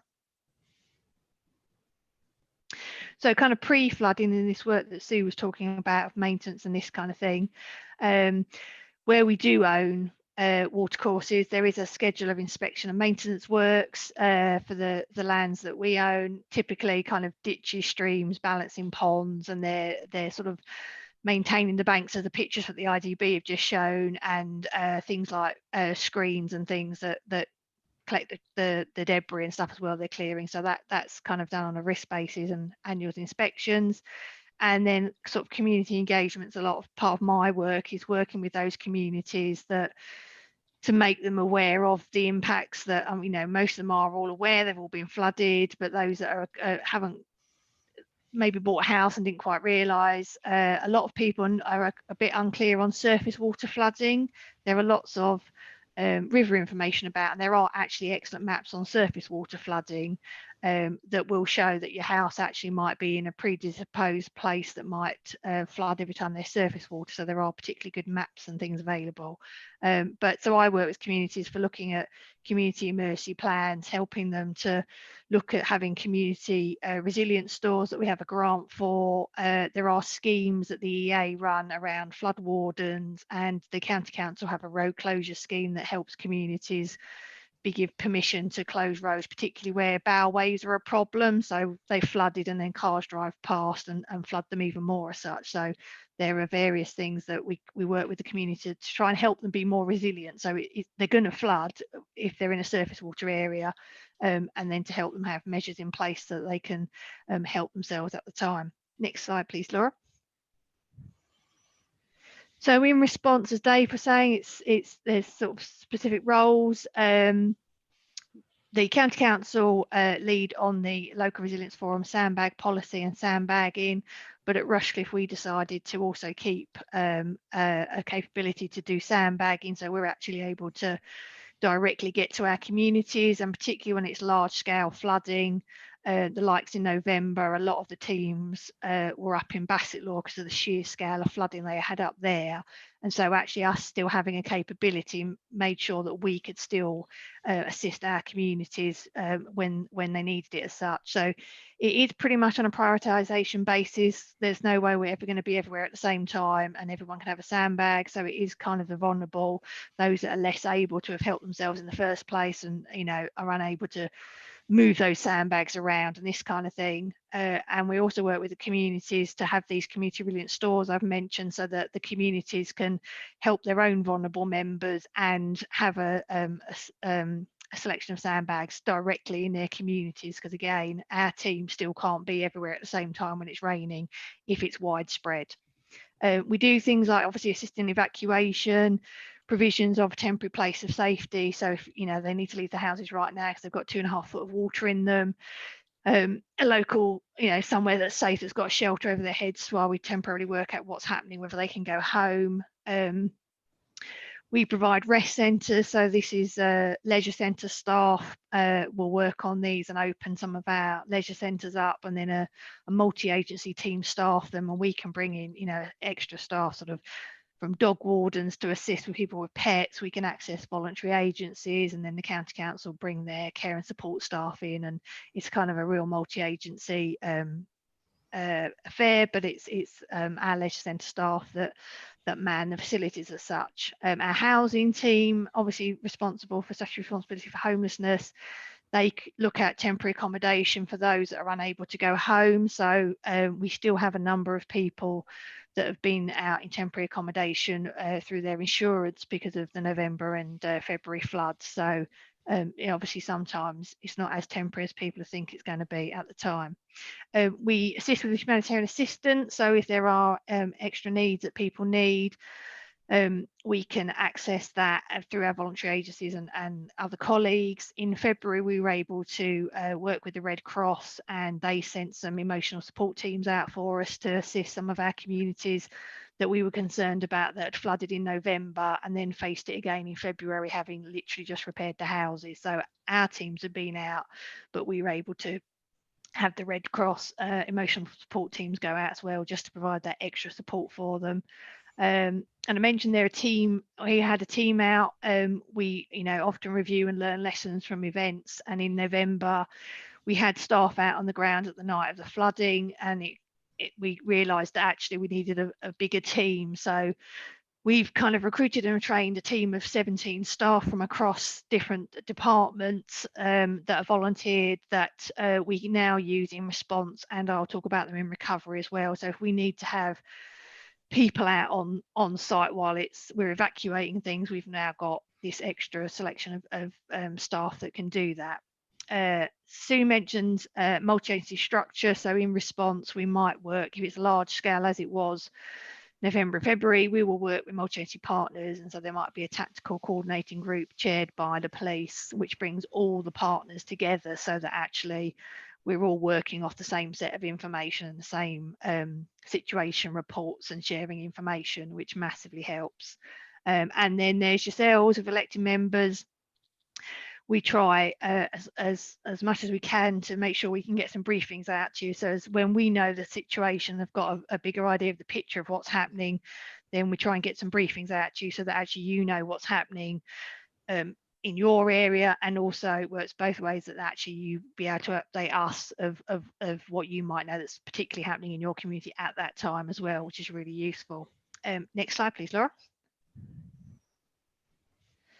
So in recovery, Sue touched on it a little bit. It's kind of all about information sharing and what communities we know are flooded, who's been affected, what the impact is, and maybe what the source of the flooding was. This is particularly where our rapid response team have been really helpful. In February, we were able to send our teams out literally the next day, based on the areas our sandbagging teams had been out to the night before, all day on the Sunday.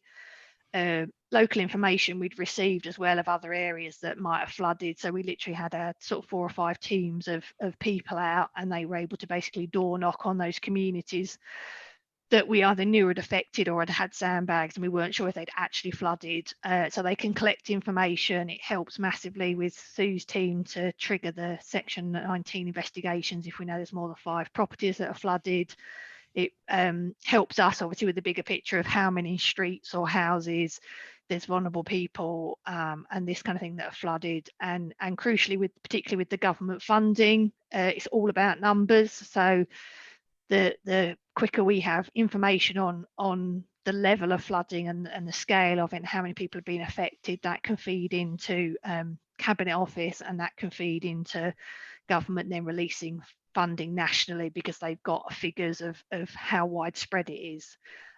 We work with Severn Trent Internal Drainage Board. Again, it's kind of sharing information. So we have particular updates from the residents that it was sewage water that's in their gardens or has flooded their houses, as it were. We can link in with Severn Trent just to share that information to make sure the people that can fix it for them are aware that that particular house had a problem, and we can kind of link them up as such if we get that information. A lot of the time Severn Trent are already aware of it, but we just like to try to close the loop just so that information we've shared.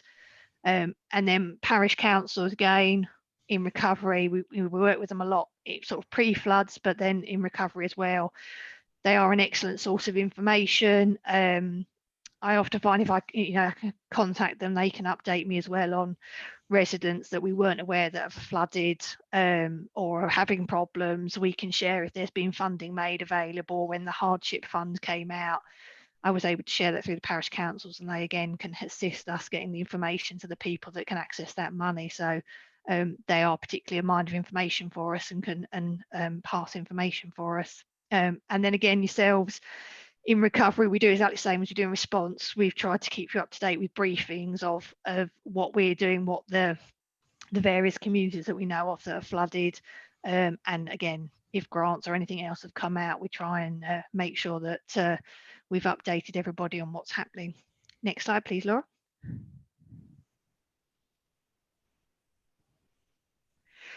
And so lastly, just to finish, I thought I'd add in the role of yourselves to just sort of how we work with yourselves as well, that particularly important to kind of be that support to officers and departments involved in the response. You're sort of that vital interface between the authority and the public, our sort of community leaders and community representatives that can do so much good work working with our communities out and about to also help us with what's happening and again pass information to your communities as such. So the political leadership there, as it says there, under the Civil Contingencies Act, which is the emergency planning legislation I work under, we've got obligations there to be planning for emergencies, training and exercising for emergencies, and have plans in place as such. So part of this scrutiny group, it sort of covers that, for that we then meet our obligations under Civil Contingencies Act.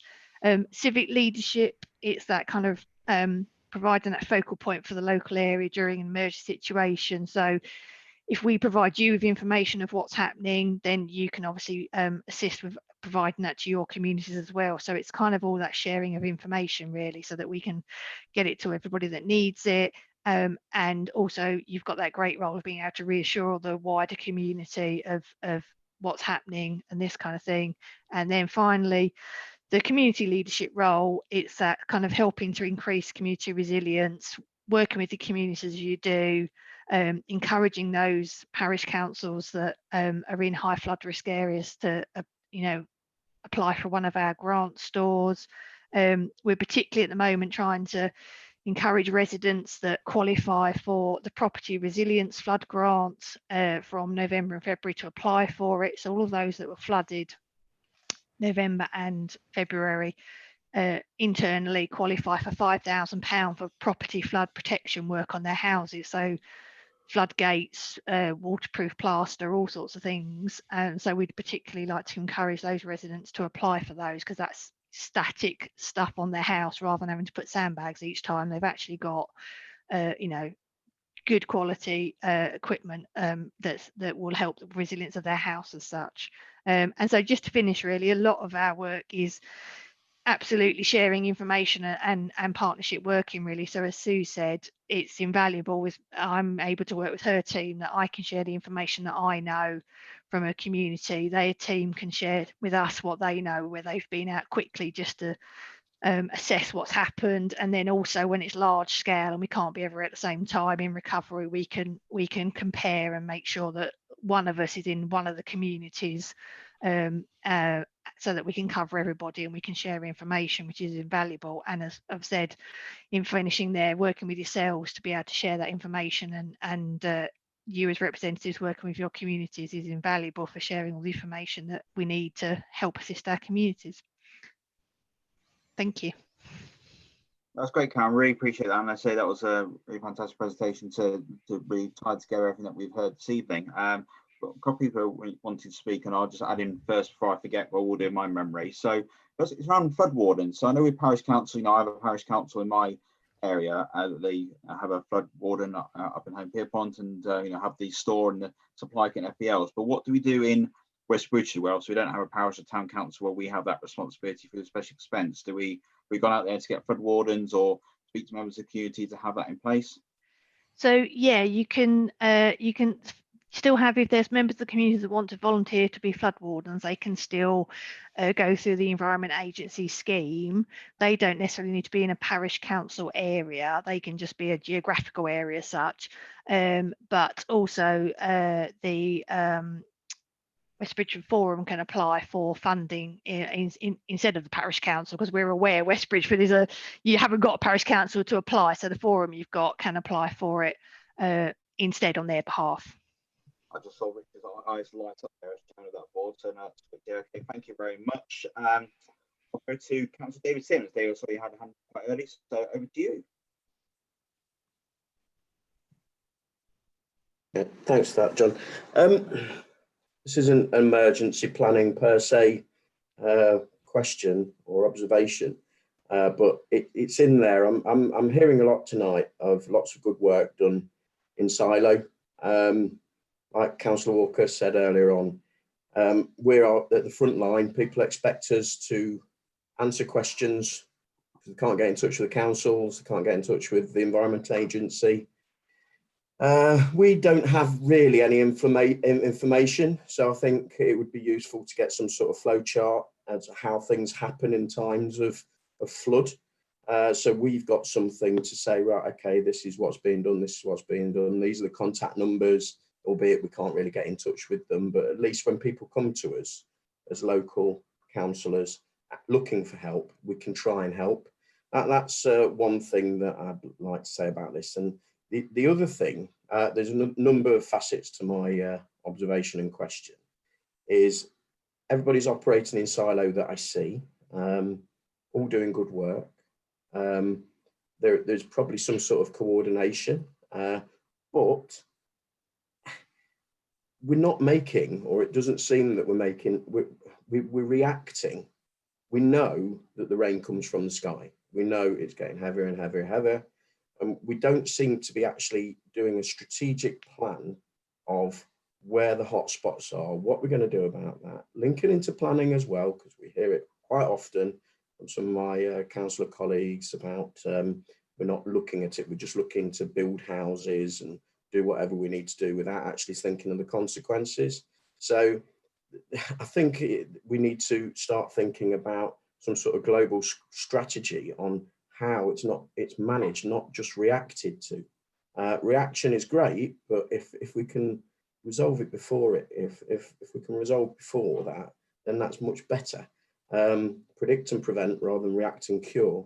And the third thing to my observation stroke question is the rain's going to start raining soon. The skies are going to start opening up soon. We will have floods.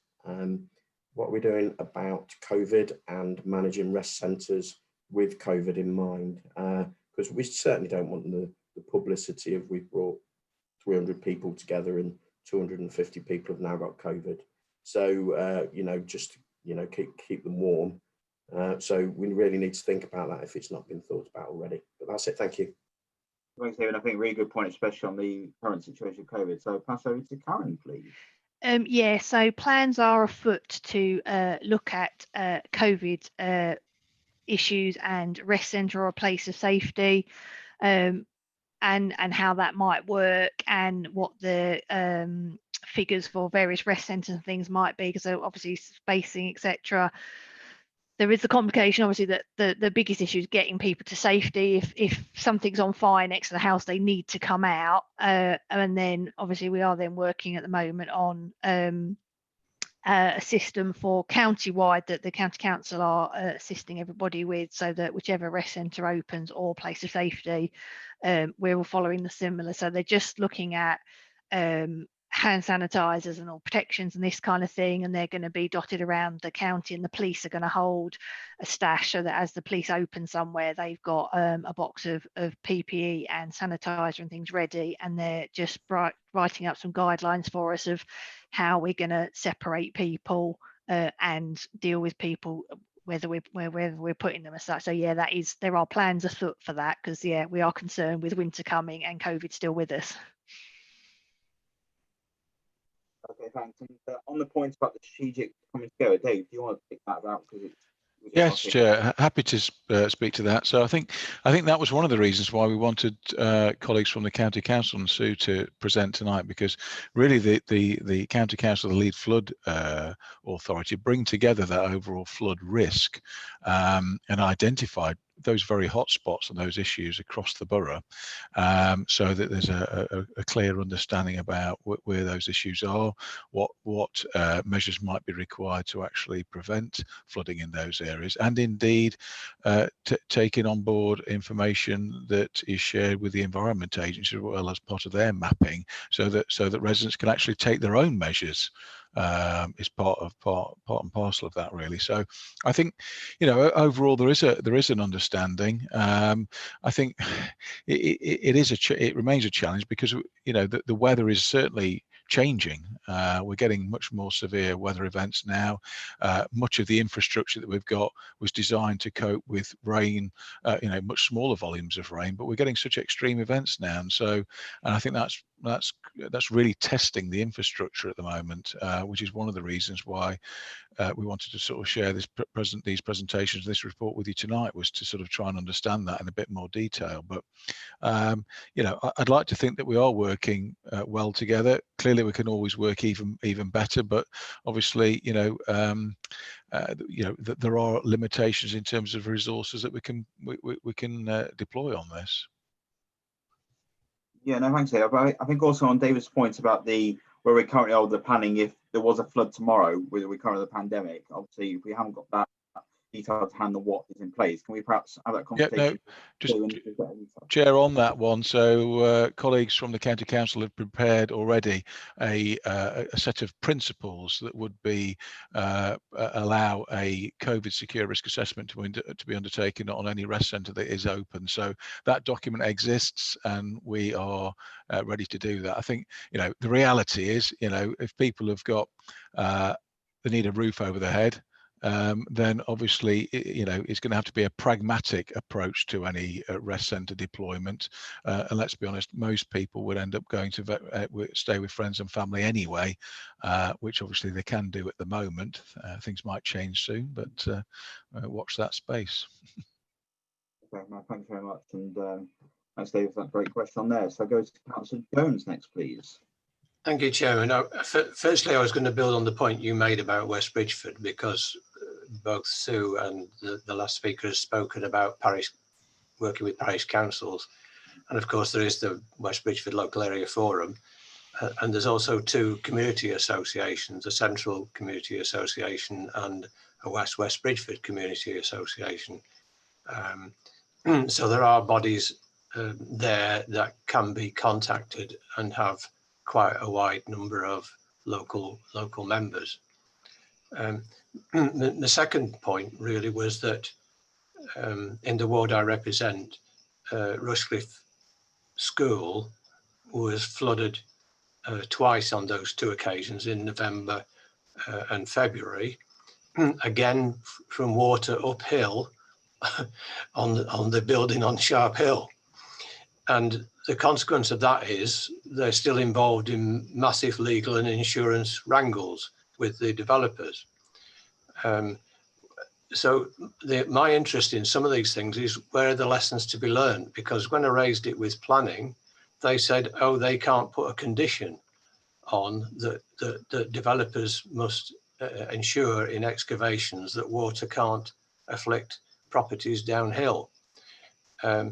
So that to me exposed this issue about, well, if planning can't learn lessons, who can?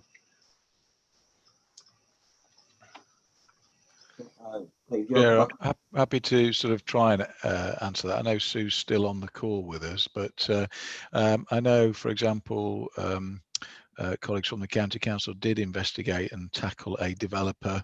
I believe it was in just the other side of Radcliffe on Trent, where there were particular problems with runoff from a development. So I think, you know, there are examples whereby you know, if we've worked collaboratively and used the best tool in the box, as it were, to deal with a particular problem when it occurs. So I'm not sure if Sue wanted to add anything to that. I think she still is with us.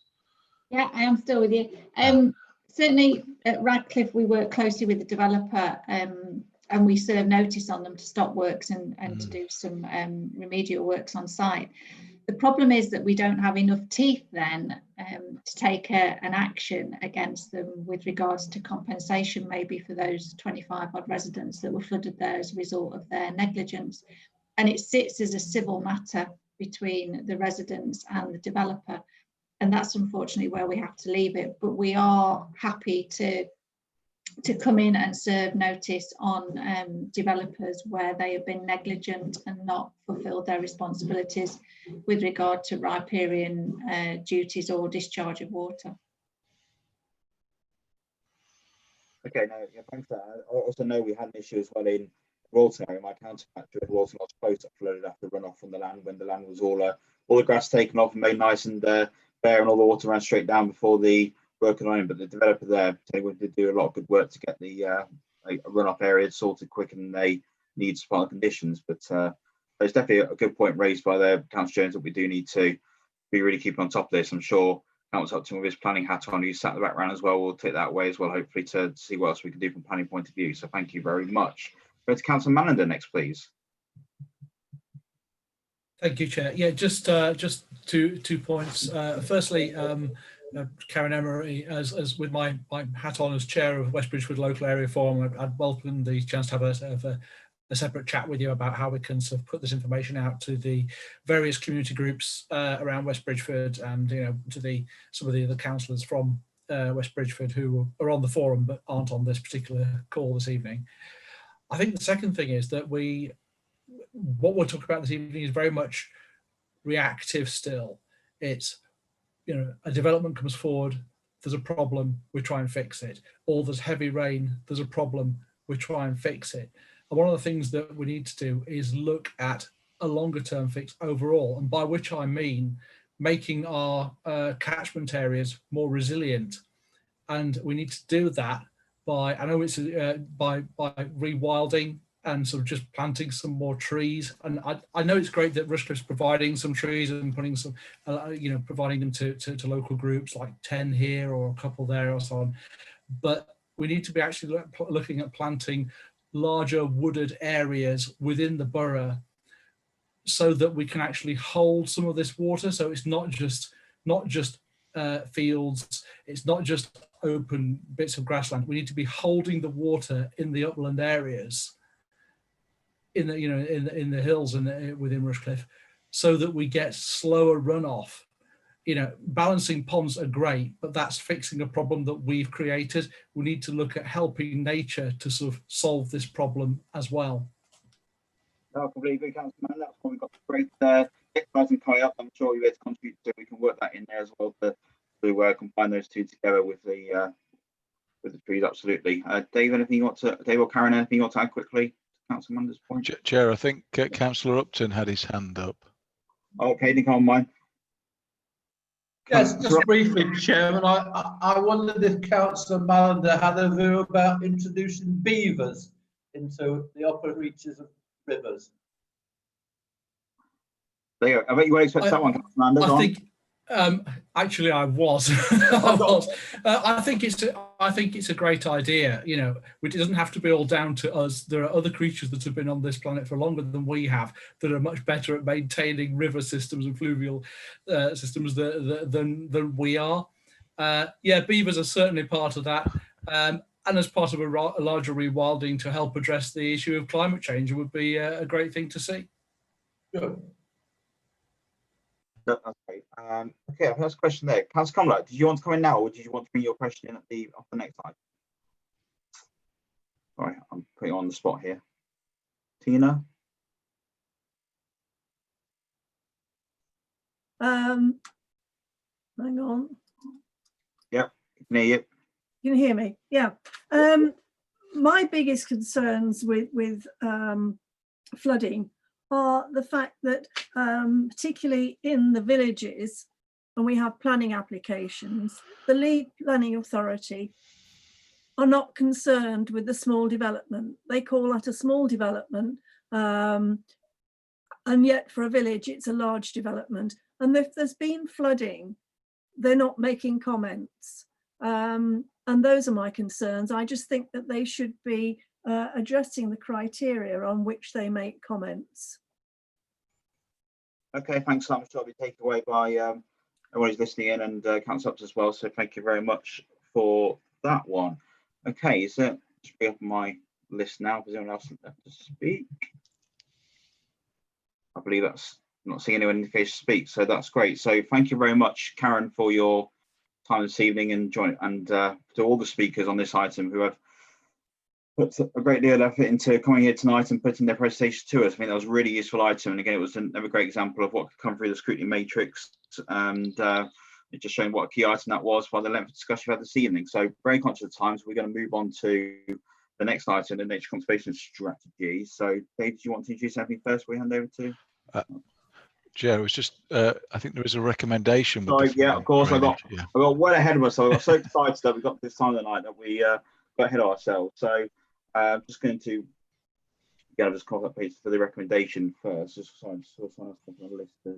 Would you like me to read it, Chair? Yes, you can, please. Yeah, so it's recommended that the Community Scrutiny Group notes the contents of the report, the responsibilities of those organisations involved in flood assessment and drainage work, and their roles in preparing and recovering from flood incidents. That's great. I think also with what we discussed here tonight, Dave, with the various bits to send out, if we can add that in, that'll be done as an action point. That'd be much appreciated. I'm sure Laura's got written down. So again, as we've done the previous meetings, unless I've got anyone's hand raised, I've not had any objections to that. If anyone wants to raise a hand now, if they're going to be against or abstaining, If not, I will take that as carried. I'm not seeing any objections, so we take unanimous approval. Thank you very much. And thank you, Dave, for reminding me on that point. Much appreciated. So I have to get very excited about that one. I'm going to get even more excited now to go on to the Rushcliffe Nature Strategy. So this is item number 5. Mr. Banks. Chair, I can swiftly hand on to Derek Hayden, who's just going to do a very short intro before we get into the presentation. So, Derek. Thank you, Dave. This report is the draft nature conservation strategy, and the report presents the draft aims and objectives for the development of the updated strategy from 2021 to 2025. We are asking members to make comments on the updated strategy to influence in development as a partnership strategy. I'm joined on the call this evening by Paul Phillips, who is the Environmental Sustainability Officer, and will present an overview presentation of the emerging issues and items for consideration by the group. Also joining us this evening is Gordon Dine, who is the chair of the Rushcliffe Nature Conservation Strategy Implementation Group, who will also be able to answer your questions in his role as chair at the end of the presentation. The report makes 3 recommendations: to consider the draft aims and objectives as outlined in Appendix 1 and 2, to make comments and input into the strategy's development as a draft before it's brought back to Cabinet for adoption, and then to endorse the group's commitment to developing guidance on biodiversity net gain as a significant emerging topic related to planning development. So if it's okay, I'm going to pass over to Paul to cover the presentation, and if Laura can present the slides, that would be fantastic. Thank you. Okay. Good evening, everyone, and I'm very pleased to come before you to present where we've got to with the nature conservation strategy. This strategy is actually to come forward for December, so we're still at the early stages of putting together the strategy, but it's to give you opportunity to have input into it at this stage. If I can have the next slide, Laura. Okay, just to put it in context, you may have heard last week the Right Honourable Boris Johnson, MP, Prime Minister, has signed a pledge for nature. And within that pledge, it says we are in a state of planetary emergency, the independent crisis of biodiversity loss and ecosystem degradation and climate change. If I can have the next slide, please. So Rushcliffe today has a number of sites, which you can see mentioned on this slide, of importance for nature conservation. Next slide, please. So we have had a strategy now for quite some time. The first strategy was developed in 2003 and it's renewed every 5 or so years. The last strategy was from 2015 to 2020. And so we're still within that strategy, and is why we're developing a new strategy. And on the screen at the moment shows some of the achievements of that 2015 to 2020 strategy, which one of the big ones is the amount of nature conservation volunteering, which has increased year on year since the first strategy, which was actually put together finished in 2004. If I can have the next slide, please. Okay, so on the screen now is the strategic aim, or the proposed strategic aim for the new strategy going forward from 2021 to 2025, which is to protect and enhance nature conservation in Rushcliffe, mitigating the effects of climate change, providing access to wildlife, with a particular emphasis on those habitats that are important in Rushcliffe: grasslands, wetlands and woodlands, and species that are important such as the grizzled skipper butterfly, great crested newts, brown hares. This is all achieved by working in partnership, and we have the partnership of the Rushcliffe Nature Conservation Strategy Implementation Group, which, as we've already said, Gordon is the chair and he's with us tonight. And that's how we, working together with partners, including the Wildlife Trust, the County Council, friends of groups across the borough, we move forward with the aims and objectives of the strategy. If I can have the next slide, please. So before you is the proposed objectives 2021 to 2025. 6 areas which we are looking to do work on. Promoting landscape scale conservation, because we need to link up our nature conservation areas to allow them to be more resilient. We need to maintain and enhance the nature reserves that we already have, but we also need to promote sympathetic land management of the rest of the land, not just depending on nature reserves. Supporting the monitoring of Rushcliffe's biodiversity. If we don't know what's there, we don't know, and we don't know how it's changing, we don't know what the issues are that we need to deal with. So we look to continue monitoring. We need to raise awareness of the nature conservation issues. I think that's probably less important than it was historically. I think most people are aware now that there are big issues with nature conservation, but we still need to obviously make sure people are aware of what they are. And then we need to obviously have an influence on development where it impacts on wildlife, which we do, of course, through our planning team and the local plan and those kinds of documents. Okay, if we can have the next slide, please. One of the issues that has been important to councillors over the last couple of years has been trees and woodlands. And on this slide are some of the proposed ideas of what we might be seeking to do through the nature conservation strategy, which is basically about more trees, which may be planted trees, but also to look for natural regeneration of trees. We want those to be managed sympathetically, that we can protect them from harm through planning or through preservation orders and through the use of volunteer tree wardens, to increase the amount of woodland that we have, and encouraging the use of locally sourced native trees where we can. Okay, if we can go to the next slide.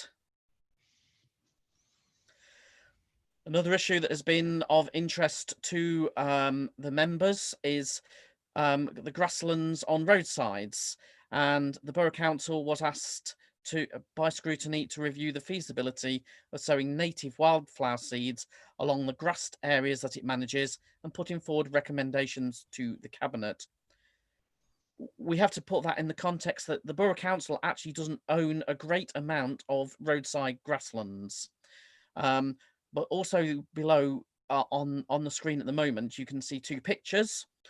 The picture to the left is an example of what has been done in Rotherham, where they have planted with non-native wildflower mixes, which look very pretty, but are not necessarily the best for nature conservation. And on the right, you've got an example of what one of our premier sites in Rushcliffe Country Park. That's a wildflower meadow alongside mown grass, which actually will have a very high impact on nature conservation. As a group, the Rushcliffe Nature Conservation Strategy Group supports enhancing the management of grassland areas, but does have concern about the use of non-native seed. So we would very much be looking to encourage the use of a native seed over non-native seed. And we are also, as a group, been in dialogue with Highways England and Nottinghamshire County Council to look at how we can improve our roadside verges across the borough. We can have the next slide, please. That covers the points I've just mentioned. If we can have the next slide, please. Okay, so coming on to the Grantham Canal, which is another area that has been raised as an issue. As members will be aware, it's 33 miles long, runs from the River Trent in West Bridgeford to near Grantham. Most of the canal is not navigable by boats, but it is a haven for wildlife. It's in essence a series of ponds that run through the borough, which all have wildlife value. It's also, of course, popular with walkers and for recreational use. Restoration for boat navigation is an aim of the Grantham Canal Partnership, a body that looks to influence the management of the canal. There are lots of issues around that, in one of which is actually the finances to enable that to happen. But they have been doing work, particularly at the Grantham end of the canal. So it's not a lot of work has happened within Rushcliffe, but they has within as I say, at the Grantham end. And below are just a couple of photos of some of the issues on the canal at the moment. In picture 2, you've got flooding that occurred. Obviously, we've talked a lot about flooding this evening, and when the flooding events occurred, they did have an impact on the canal. But equally, we've had problems with very low rainfall, and in particular during the summer months has led to problems as well. And there's a picture, the one on the right shows the dried out area somewhere in the sort of the Hickling area, I believe. If we can have the next slide, please. So water supply issues are a regular concern and lead to wildlife health concerns. However, we have been in dialogue with the Rivers and Canals Trust, who own the canal, and they state that unfortunately there is no quick wins. There is no alternative supply to water that can easily be tapped into, and a solution may be some years away. As a strategy, we in the previous strategy said we will liaise over the future and seek to protect and enhance the Grantham Canal. And at the moment, that is the way forward, is to continue to liaise and try and encourage appropriate work as we can. We can have the next slide, please. Another issue that is developing at the moment is biodiversity net gain. This is something that is already required within the Rushcliffe local plan and is expected to become mandatory under the Environment Bill, which is currently before Parliament. And it's going to have a big impact on nature conservation. We can go to the next slide, please. So it's a development process, which basically says that what you get after development has to have more biodiversity than what you had before development. It sets a requirement to measure what's there to start with and then try and achieve more biodiversity, which is then going to be measured following the completion of the development and put right if they haven't achieved it. And it requires management in the long term, which is defined as more than 25 years, and within the Environment Bill is looking to be going to come out as at 30 years management is going to be required. So if we can go to the next slide, please. So the final slide here is just what are the next stages. So we're putting before you these things which we'd like you to make comment on, to discuss, ask questions if you have questions, and provide us with some guidance as to what you would like to see within this strategy that we can achieve. It will then go to a wider partner and public consultation, and then there'll be a final draft of the strategy produced by the end of 2020, which will report back to Council in early 2021 for adoption by the Council. And then it's up to, of course, implementing it through the strategy partners. Okay, so that's the end of the presentation. Thank you.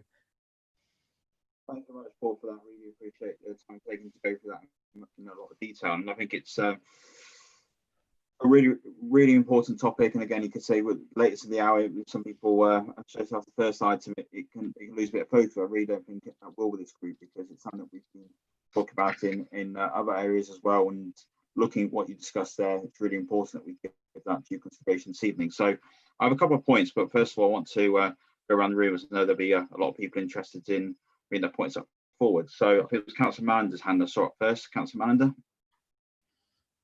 Yeah, thank you, Chair, and thank you for the officers for bringing this forward. There's a lot of really good work gone into this. I know that the people have been contributing this for for quite some time. I don't know if fellow councillors have seen the David Attenborough's new film, his A Life on Our Planet. I have been and seen it. If you haven't, I thoroughly recommend you go and see it. He talks very much about the need to increase biodiversity. What we see around us in terms of the natural world isn't what should be there. There should be a lot more wildlife around than we actually see now, or even a lot more than our grandparents and great grandparents would have been aware of. We have hugely removed swathes of biodiversity, and it's not just us in this country. It's across the whole of the world, and we have to help put it back and restore it as much as we possibly can. So I think it's vitally important that we do sort of endorse this and see this as a way forward. Picking out a couple of things that have been mentioned, the number, trees I mentioned again earlier, and about the need to sort of go into rewilding and look what we can do across the borough with that. Community orchards. Absolutely great idea. We've planted one here locally in Lady Bay on the Hook Local Nature Reserve. Gordon Moore, I'm sure, will happily show people around the one at Upper Saxondale as well, which is very impressive one there, I've got to say. On the Grantham Canal, yes, it's being restored from the Grantham end and being made navigable by the Grantham Canal Group. But there are lots of other groups along various points along the way as well that are starting to look into what they can do to maintain their stretch, to try and keep some water in there, because we do find that very often the water supplies to bits closer to West Bridgeford and other parts through sort of beyond Hickling, they are dry, and it's very difficult to keep the water in there. And it is like as I say, a real sort of haven for wildlife along that whole stretch. But I do think we need to do more than that, particularly to look at developments, as we said before, to make them more wildlife friendly. Behind our own offices, where there's been lots of new houses been built behind the arena, you've got lovely places named Woodpecker Close, Badger Close, Foxfield Way, Magpie Crescent.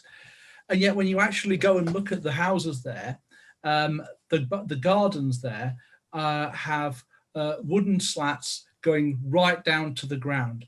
They are a series of tiny boxes that if you are sort of like a fox or a badger or a hedgehog or any other bit of wildlife, you've got no chance of moving around within that area. There's often a concrete base to them, so they can't go underneath them. We say we want to save this wildlife, and then we let developers go and parcel it up in such ways that the wildlife cannot move around or into or out of those developments. We need to look at that, and we really seriously need to make sure that developers play more than lip service, that actually do stuff to help increase the biodiversity. We also need to look at how we assess the amount of wildlife that there is there as well, because once humans move into an area, we drive out so much of the wildlife before we've even started developing stuff. So for instance, I know Rod's talked a lot about Sharp Hill, but the biodiversity there is way down on what it was even before the housing started to go in there. And so that's something that we need to look at as well. So I won't go on all night. I could quite happily do this, I assure you.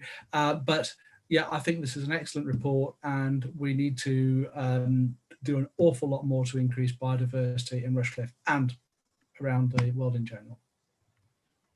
Great. Paul, briefly, is there anything you just want to come back to answer to those points?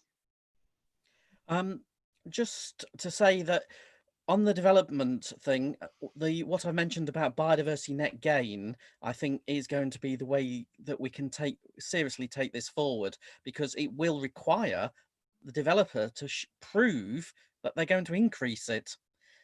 And I think this is going to come as a shock to developers. I don't think they're yet. There a few are, but I think many of them are not tuned in to what biodiversity net gain is going to really mean for them. And I think it is a way that we can actually address some of these issues that has been raised by Councillor Mallender. No, that's great. Thank you very much, Paul. So next on my list is Councillor Williams. Thank you. I was just on that biodiversity net gain, which is kind of where we're able to kind of go to developers for them with planning and stuff like this on biodiversity. In Bingham, we're going to be having soon a park nature reserve around what's now been called Archer's Lake. And I was just wondering, kind of, is this new biodiversity, is that going to be applicable for a development there where it's already in progress? And is there any influence that the borough is able to have on what goes in there to try and actually really look at it now going forward to see that it is going to adequately enhance biodiversity with this new environmental bill coming in? Because of course, when it was originally put through planning, kind of legislation and needs and the consensus in society has changed. And then it's also just like kind of what is that only going to be the only area that we're able to influence developers going forward? If that is it, and if there is any other areas that powers that we're kind of able to influence people like this? Thank you. Firstly, anything that has already got planning permission, we can't change what the permission that they've been given. So biodiversity net gain doesn't apply to anything that was given planning permission before our latest local plan was adopted. And the rules that will come in under the Environment Bill won't be in hindsight either, which will strengthen the biodiversity net gain that's required. So those ones that are already being developed with missed the opportunity to have that strong influence on them that biodiversity net gain will bring.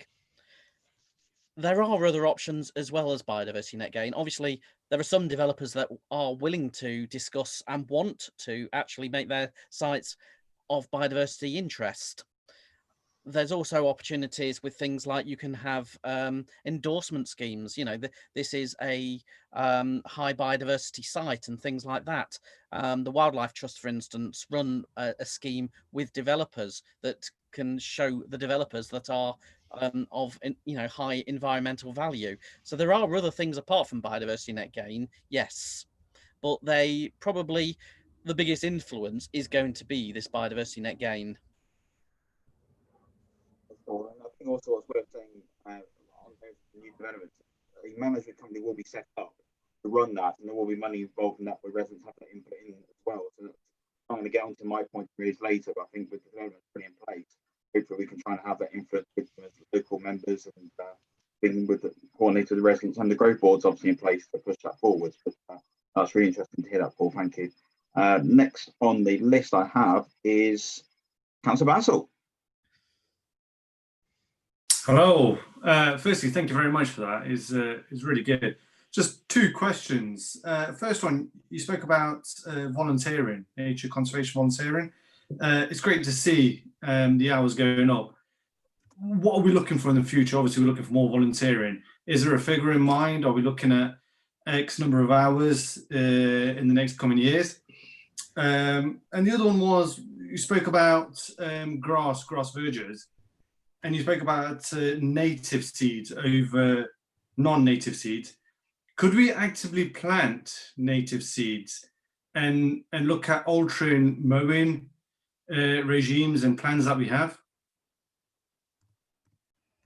This is Gordon Dine here. Can I just say, regarding the latter observation, that sort of thing is what council are now looking at trying to do, certainly for selected road verges across the whole of the county. Their offices are putting together proposals to put to Notts County Council. You know, for that sort of thing, we're trying to, you know, we're trying to influence them to make sure that they go down the route, not necessarily always of planting things. It could be primarily altering how you manage a location. It may be that you have to look at each, you know, various sites on their merits, because all things have a benefit. You know, if you're driving through Rushcliffe and you see a road verge and it's thick with long, tall, coarse grasses, probably won't be much in the way of wildflowers in them, but there will be things that will use that. You know, so it's with these things, it's all about variation, because different creatures, different organisms, different insects use different things. You know, and so you can't look at it as a sort of monoculture. You've got to think, well, variation is good. You know, lots of variation is important. You know, it's a great point you bring up there, Gordon, and welcome to the meeting. So I introduced you at the front, so thank you for your input. Then, I would put the point out there with my other hat on. The County Council is through the Development and Review Committee, where they all look at these options, as you quite rightly point out, whether it's cutting some verge at different points and also using some of the lands that the county has to put in some of the areas, as you just mentioned, where we're not going to cut as much, or we're going to put in biodiversity areas. So again, what I'd say to any council on the call there, if you think there's any area in your patch that's county owned or a particular verge, do feed that through your county council, and they'll be able to contribute to that committee as well. But that's great on that point. Thank you, Gordon, for that. Paul, anything else you want to add? Just going on to the volunteering point, there is no limit to how much volunteering we'd like. There probably is practically a limit to how much you can achieve, but at the moment we're getting year-on-year improvements, and as long as we can try and maintain that year-on-year improvements, you know, that's what we're aiming for. So it's not a particular amount we're trying to achieve, but a year-on-year improvement. Can I just make 2 points? One is that the likelihood is it is going to be down this year because of COVID-related issues. The other is that 12,500 hours, as Paul knows, it's collected because it's straightforward to collect, is conservation work on reserves. But there's also there's people wardening reserves, just making sure they're all right. There's people doing survey work. There's people like the Barn Owl Project, the bird ringers. There's people leading walks. There's a lot more going on than that 12,500 hours. It's just difficult to collect because it's so diverse. Yeah. But this year, volunteer hours, I would be amazed if they're not down because of.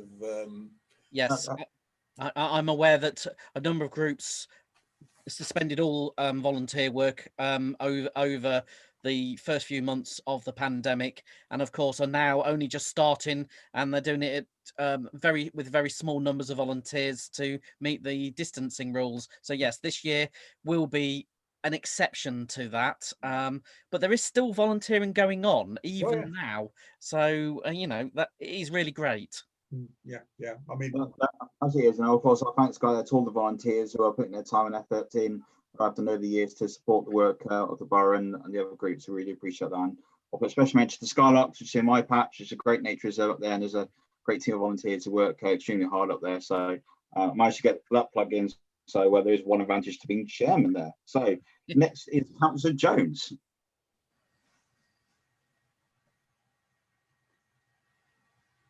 Councillor Jones. Sorry, I hope Paul's optimism about the bill is borne out, but I well remember before the building on Sharp Hill, there were a number of red-listed ground nesting birds who clearly cannot continue to exist when somebody's built houses on them. And we were told by a barrister that the badgers could choose to move to the other side of the wood, than to find badgers with gunshot wounds in their heads in the woods when we were as part of the volunteers there. But coming back to the strategy and the first point about promoting landscape scale conservation, I just wonder what, it may happen already, but obviously there are huge landowners across the borough, and is the council in any way asking them, contacting them and asking them what can they do to contribute to the betterment of the area in the way that's been described? Thank you, Chair. Well, it's not just down to the council. This is a partnership organisation, and the Wildlife Trust does work with landowners across the whole county, and a large number of landowners every year. In addition, you know, the county council are part of this as well. So yes, the council can do work on this. It hasn't done a lot of it in actively contacting landowners, but the Wildlife Trust do.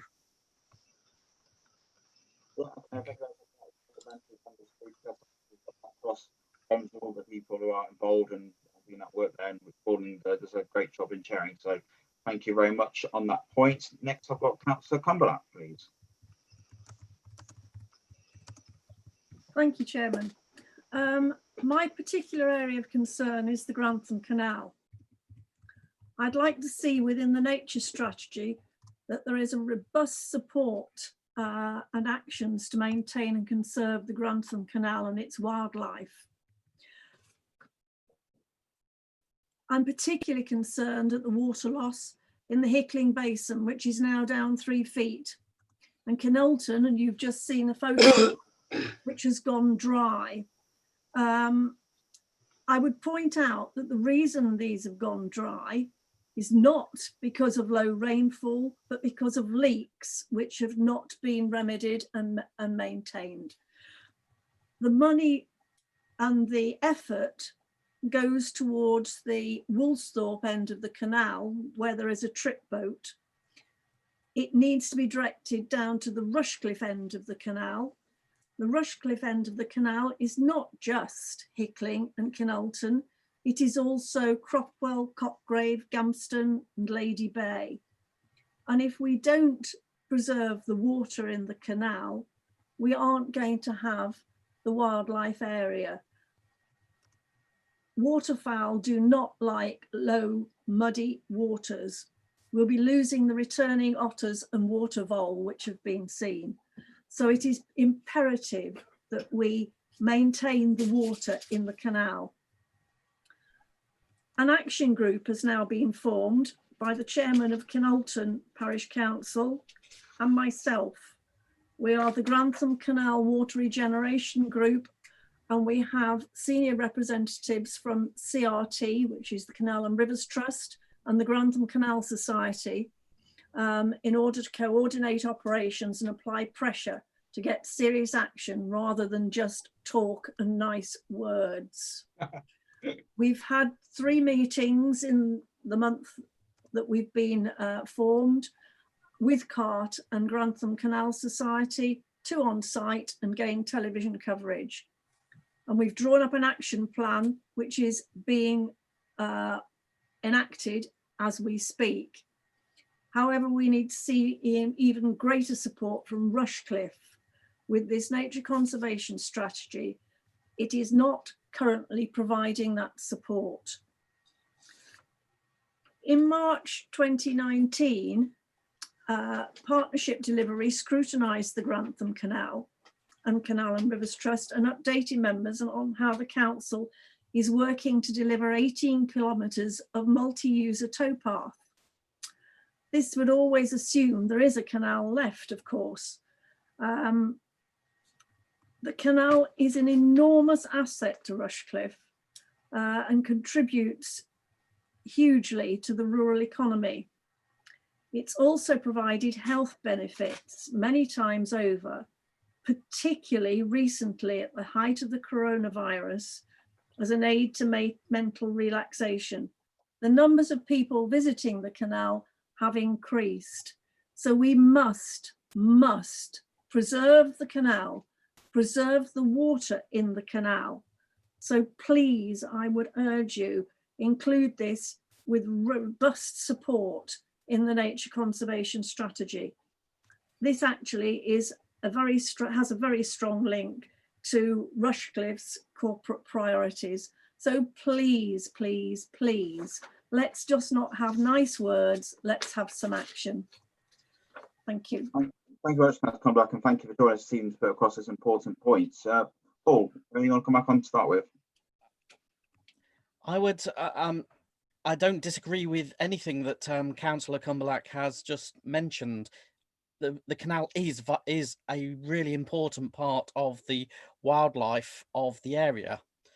However, I'm uncertain what the how we can robustly support it more than in words, because we don't have any authority over the canal. The canal isn't owned by us. It's and it requires a lot of money to put right the damage to the canal. If the councillor has got suggestions of how we could actually do that, I'd be very happy to receive them. Support the restoration. I would, one thing I would say, yes, you've mentioned, yes, money is required. Surely we should actually be putting something into our budget for the restoration of the canal. And the other thing I would suggest is it isn't just the nice words within the conservation strategy that we need, but we need possibly someone to be writing to Grantham Canal Society and the Canal and Rivers Trust, showing that you have real interest in the canal and that you want to support it. No, for Councillor, I think you make some good points there. In terms of the budget FPLs, obviously it's something that we can't, if it's part of this group. I'm sure Councillor Upton, who's on the call, I didn't know, wants to speak next. We can tie that into anything that he can discuss, and obviously take that forwards with the rest of the cabinet. But Paul, are you okay to touch base with Councillor Cumberlack separate to the meeting to get those points raised by Councillor Cumberlack and the group that's been set up to see what, as a borough, we can do going forwards? I think that'd be really useful to do that, to make sure we've got those points there and what's in our remit. And as Councillor Cumberlack says, if we've got any powers to write to the powers that be who are responsible for the canal to get work done. I will endorse what Councillor Cumberlack said about the canal being a great feature of the borough. You know, it goes through my patch in Gampson. It's a really nice feature that people really enjoy walking down there. But we have had issues. We know the low water flow. We had a lot of fish pass away down the canal in my patch, and of course I know lower down in West Richard as well. So it does show there is a problem.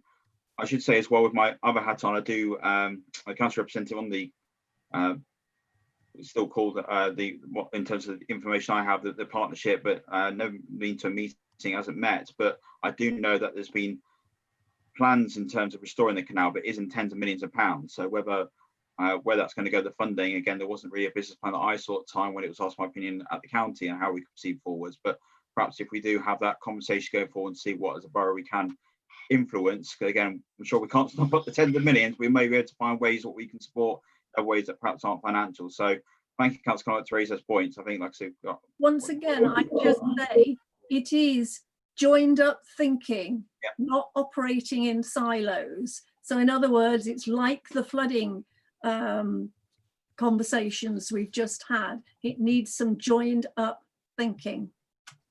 I absolutely agree, and I say I'm sure that's what we can try and do going forward as part of the strategy. So like I say, Paul will touch base with you after this call, Councillor Cumberlack, and thank you very much for raising those points. Councillor Upton, I did have your hand raised when it's gone down. Right, if I bring Councillor Walker first, and there might be some other bits you'd tie up at the end, if that's okay. So Councillor Walker. Chair, if you don't mind me sort of butting in, I'm conscious that Derek had his hand up, and it might be kind of relevant to that that point. I was gonna comment on something else. So I don't really. Want... Yeah, sorry, it's not appeared on my screen. So I'll bring Derek first on that one. Thank you, Derek. Yeah, it's just in relation to, Paul has been in dialogue with the Canal and River Trust in relation to updating the strategy. And I think it will be particularly useful for members to get a position statement from the Canal and Rivers Trust on the Grantham Canal. So we will look to circulate that to the members of the group in terms of their current position, which will inform our future actions, if that's okay. Yeah, thanks, Dave. They're really useful. So if you can let members know, if you also copy Councillor Cumberland into that as well, that'd be much appreciated. Thank you. Thank you very much. Thanks for that, Councillor Walker. Is there anything else you want to add? Thanks, Jonathan. We've been asked to, I think, amongst other things, pass comment on the strategy that we've seen this evening. One of the things that came to my attention through particularly reading the aims and objectives section of it is it's laced with encourage, promote, support. And so my comment would be, what could we do to have more measurable targets in there? Excuse the horrible pun, but could we make those aims and objectives more concrete? You've been waiting to use that all night, haven't you? But so while they're going, no, but great minds think alike, Councillor Walker, because it's a point I raised with separate for the meeting I was going to raise at the end as well about the target. So if we come, Derek, do you want to come into that, or Paul? Sorry, Paul's got his hand up, Paul. Yeah, just to say on the targets, we are developing targets to go along with that. That I haven't presented those tonight. They're still in development, but there is a set of targets, measurable targets that go alongside this, as there was in the previous strategy. Okay, and Paul, yeah, that's great to hear that feedback. I think what you've heard from Councillor Walker, I'd endorse as well around making sure his targets are smart, because what I'd personally like to do is, depending on what the group like as well, in a couple of years' time, when the strategy is in place, we review it then, not wait to 5 years. We want to see how it's going a year, 2 years into the strategy to see if we need to change direction at any point and to give that feedback. So having those targets we can actually hold to account to we're up to is really where we need to be. So thank you very much. Councillor Upton, do you want to come in at this point?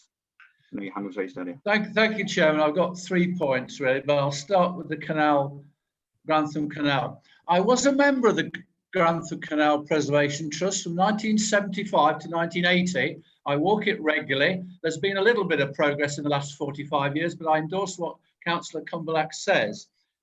It's a contour canal, and so with climate change and more rainfall, you would think, or I would suggest, that if it's a contour canal following a contour from Nottingham to Grantham with very, very few locks, you would think with more rainfall it would intercept plenty of runoff surface water along its length that could be put into the canal. It's probably puddled clay that is missing in the base of the canal, and so often people dredge a canal in ignorance, take out the puddled clay, and therefore it leaks. I'm what they call in the canal world a gongoozler, i.e. I'm not an expert, but I'm a gongoozler that occasionally hires canal boats and goes around the canal. So you'll take that with a pinch of salt, but absolutely endorse what she says. The second point was about Councillor Richard Mallender, when he was talking about new housing, gardens, box-like gardens with concrete gravel boards and fences being barriers. I would have thought that with the current consultation on the white paper on planning that ends at the end of this month on the 29th of October, there is scope there for anyone to make the point about what they call new design guides for homes, so whereby you can make the point that the new design guides should have something about fencing, not just the actual built housing itself. For, as you say, gaps in the fencing for hedgehogs, bird boxes you can build into the brickwork of the walls. You know, swifts and swallows can't nest on eaves anymore because they're UPVC plastic. There's a whole range of things people could probably suggest there on that consultation of the planning. My third point was something I can't recall where it was about, but I think it was about wildlife and real wilding. I'm aware that DEFRA are doing pilot studies at the moment on what replaces the common agricultural policy when we leave the EU.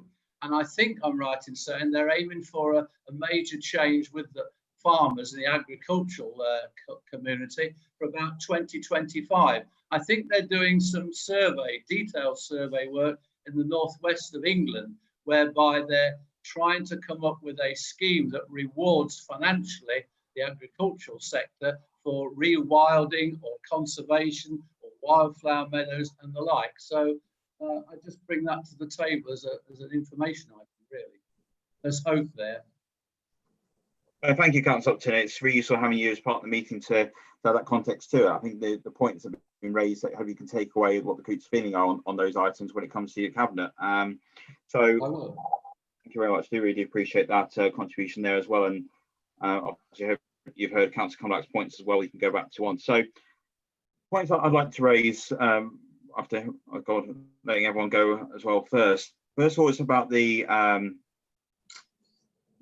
planting of the wild meadows and about more wildflowers we can do. So, Paul, do we do any work with the management companies that are already in place? So, for example, at Walton, there's a management company in place to maintain the land. There's a lot of land there in these sort of common areas, so to speak, as you go down the paths and thinking around the back of Ed Walton Lodge Close, you go around Stania Drive, what have you. There's a lot of space there between the paths and the houses where potentially we could look at wildflower planting going on there. Again, that work will have to be done with the management committee. So I'm just wondering if we're going to have any of that work in place going forwards to utilise that land and obviously do a favour for the residents as well, because concerns brought to me to residents from my other house on the county is they like to see some more colour, let's say, to the areas and new estates, which perhaps aren't given as much prevalence by developers nowadays.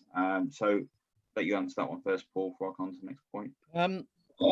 We haven't done a lot on of reaching out to management companies, so it's something that probably we need to do more of.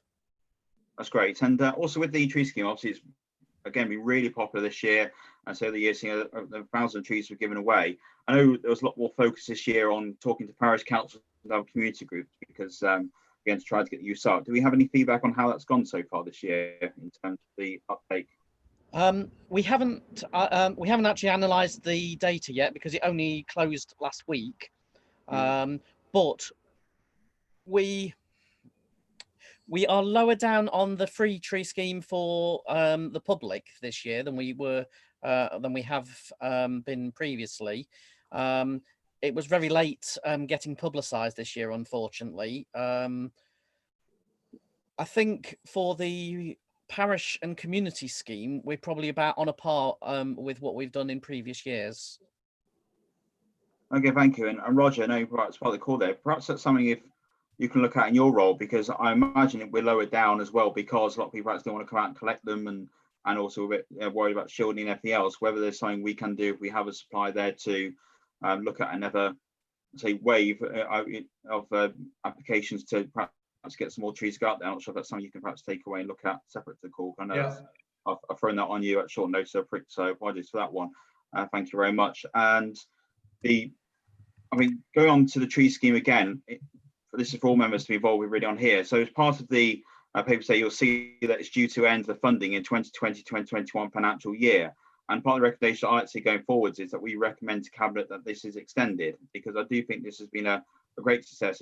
Personally, I think it's one of the best things we do as a council in terms of putting those out there and meeting our aims, especially looking at what as we all know, our carbon management plan and everything else where we want to be. And the feedback I've had from residents is they really, really do enjoy this. Again, we know this year was being impacted because of COVID-19. So appreciate everyone's thoughts on that, as if we can give that direction back as part of the recommendations to Cabinet to look at this in place, because look at the finance we spend on it, it's to be honest, peanuts. And I think the benefit we get back is large. Is anyone seeing nodding hand? If anyone's against that as a recommendation, perhaps put the hand up and let me know. I'm seeing not, so hopefully everyone's agreed with that. So if we can, when we get to, sorry, Derek. I just think that it might be an opportunity to include grasslands, because we're looking in terms of piloting wildflower seed mix for people that have small gardens that they're unable to plant trees, and to address the other recommendation regarding wildflower meadows and grasslands. It might be an opportunity to incorporate that into this scheme for future years as a part of the recommendation. That's a great point, Derek. I think it was the next part I was coming on to was around the wildflower. I think that's absolutely excellent. We can try and tie that into cover, because it's great to raise. People have that land where they like to do that. And I think also as a borough we have land. I'm thinking of the land in Gampson that we want to for off Clovis, and that me and David Banks have the scars about from those years ago. But also I know there'll be other areas of land. We see how well it works at Ruddington, which again you saw the picture on earlier. I go to that park a couple of times a week, and seeing how that works, they're blending really well, and say things like diversity of the area. So absolutely, if we can add those two together, I think that's a great point. And going back to, which was my next point, to all the members here, as part of that recommendation, obviously we came from full council motion, was to look at the wildflowers, the planting that we can do on verges. As the point's been made by Paul really well, we have very limited scope to that ourselves, because the county council predominantly control the road verge. And again, as we've already said, they are reviewing that as part of their committee process, and everyone is welcome to send that feedback to their county councillor.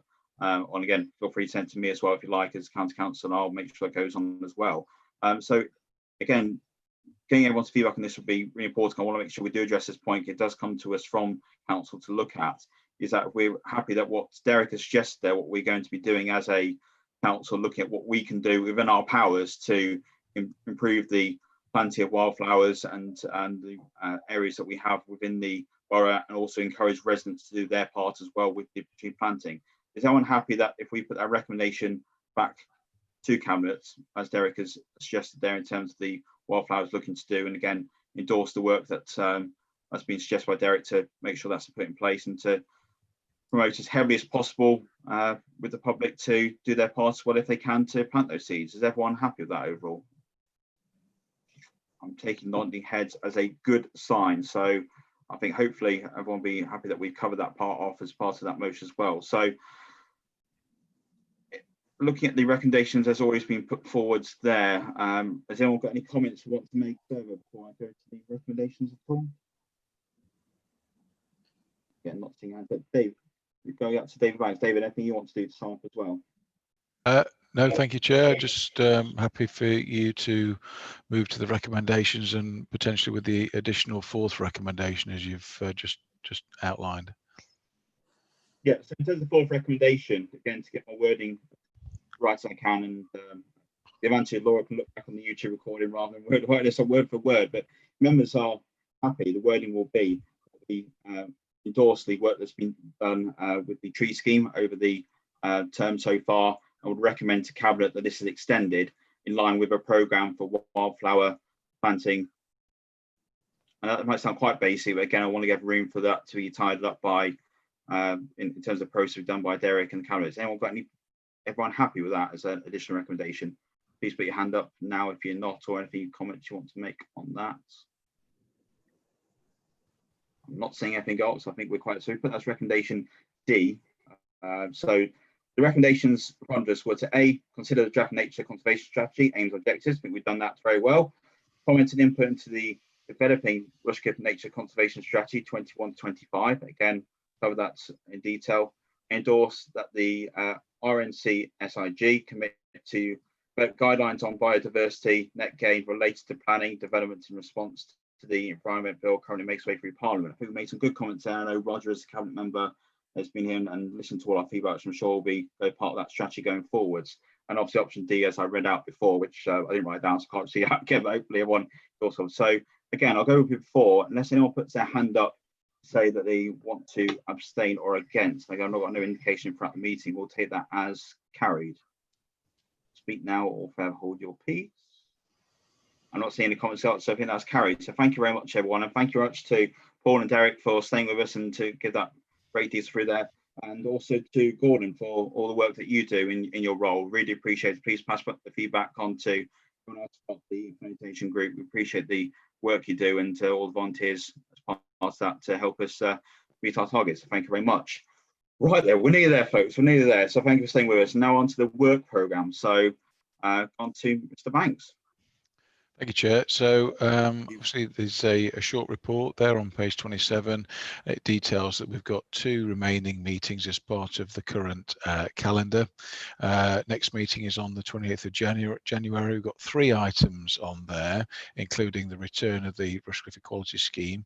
I'm conscious that they're potentially quite lengthy items, and there was an option to possibly either move the second one, dog fouling, littering and fly tipping, part lot 2, which is essentially about dog fouling and littering, move that to the 29th of April.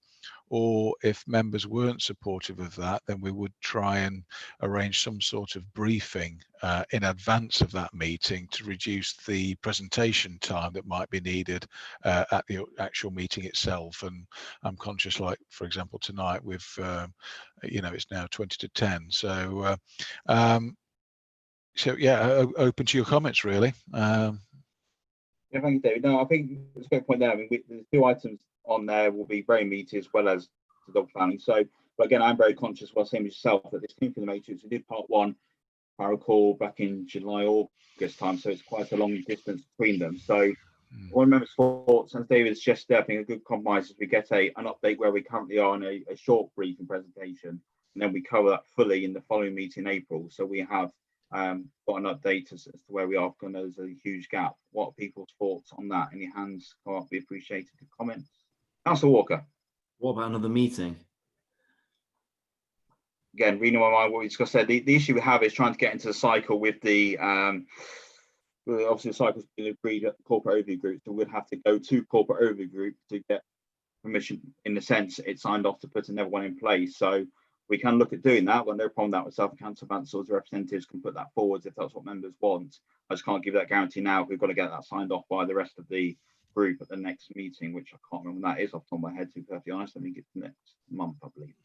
The next meeting's in December. Oh, yeah, December, near enough. So it's December. So then by the time we find December, obviously we're getting quite close to the reports will have to start being written around December time because of the Christmas break and the end of January. So that's the issue we have, guys. Council Walker, that's why we put the suggestion. So we're talking about kicking dog fouling and littering down the road. I'm heavy on my puns tonight. Kicking littering down the road again, but that was first on the work programme, what, 6 months ago. So it's not like, you know, this is stuff that's been there and should have been ready to go. So I don't really see an issue. I don't really see what an issue would be, you know, getting another meeting in to get another agenda item that's been on for 6 months on in time, rather than further delay. I think I was walking, like I say, as I said before, I have no problem in having a meeting whatsoever. I enjoy these meetings. I have them every week if it was up to me. But so they would have something to say about that. But again, I'd like people's feedback. What's anyone? Gareth, first. Do we have any idea of what else could be coming through scrutiny for this committee to potentially like that we would be able to kind of justify having another meeting as well? Because like that, you're saying we've got quite a few meaty items, and as a scrutiny group, we tend to get quite a lot that comes through from the matrix and that from other councillors and that. So do we? Is there any feeling on what we're potentially going to get as a workload? Sorry, go ahead, Stephen. Yeah, thank you, Chair. So obviously all the scrutiny groups have a meeting programme which centres around 4 meetings in a 12-month cycle. So and that's a fixed kind of plan. However, the work programmes within that plan are flexible to accommodate items that are members are putting through the scrutiny matrix. So that the suggestion that I made earlier provides for the opportunity for a briefing, so it doesn't disrupt the 4 meeting cycle, but still allows items to be discussed or for briefings to be given ahead of a meeting, so without, as I say, disrupting that 4 meeting cycle. So that was why, you know, why we suggested it.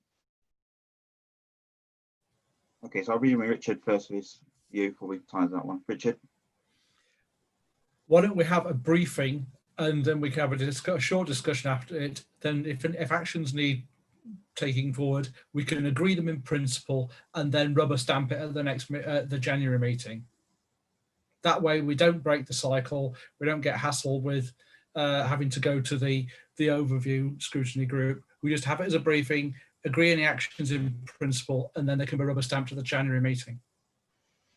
Yeah, I mean, that's in line with what David suggested there, which I mean, I completely understand Councillor Walker's point.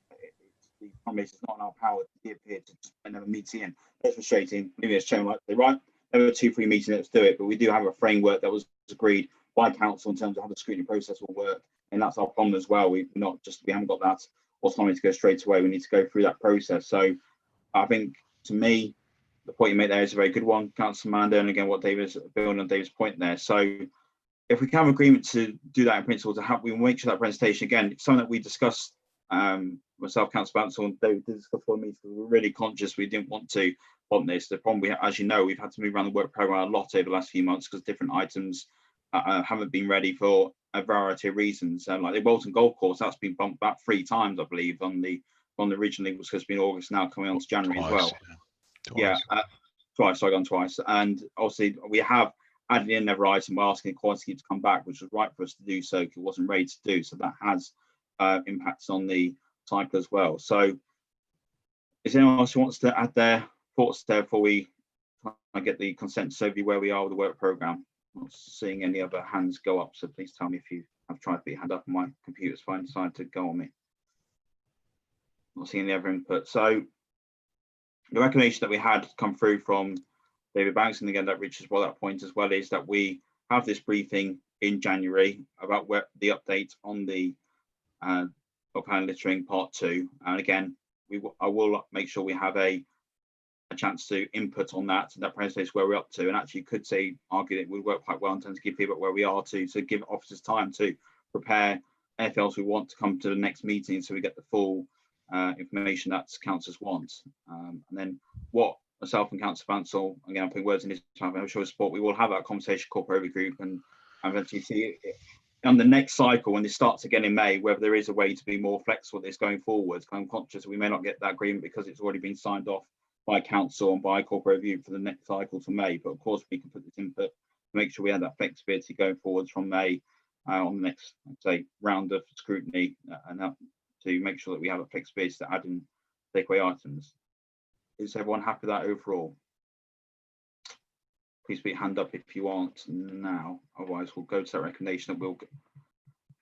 Okay, so as part of the work programme, then that's what we'll put in place for the recommendation, then that we will have that presentation in January with a short discussion in place, and then feed that back in, and we will make sure that stays on the work programme for April. That will not, we'll make sure that item stays there come what may, that we will discuss it fully on the April meeting, dog pounding littering part 2 update. Again, not seeing anyone put their hand up to say they're against or abstaining on that point, so we will take that as carried.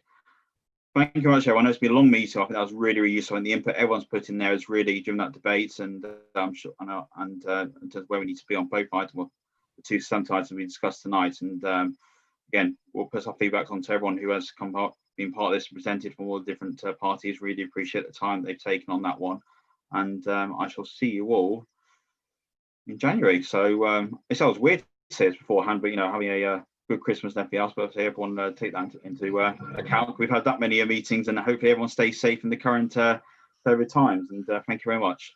Thank you. Bye.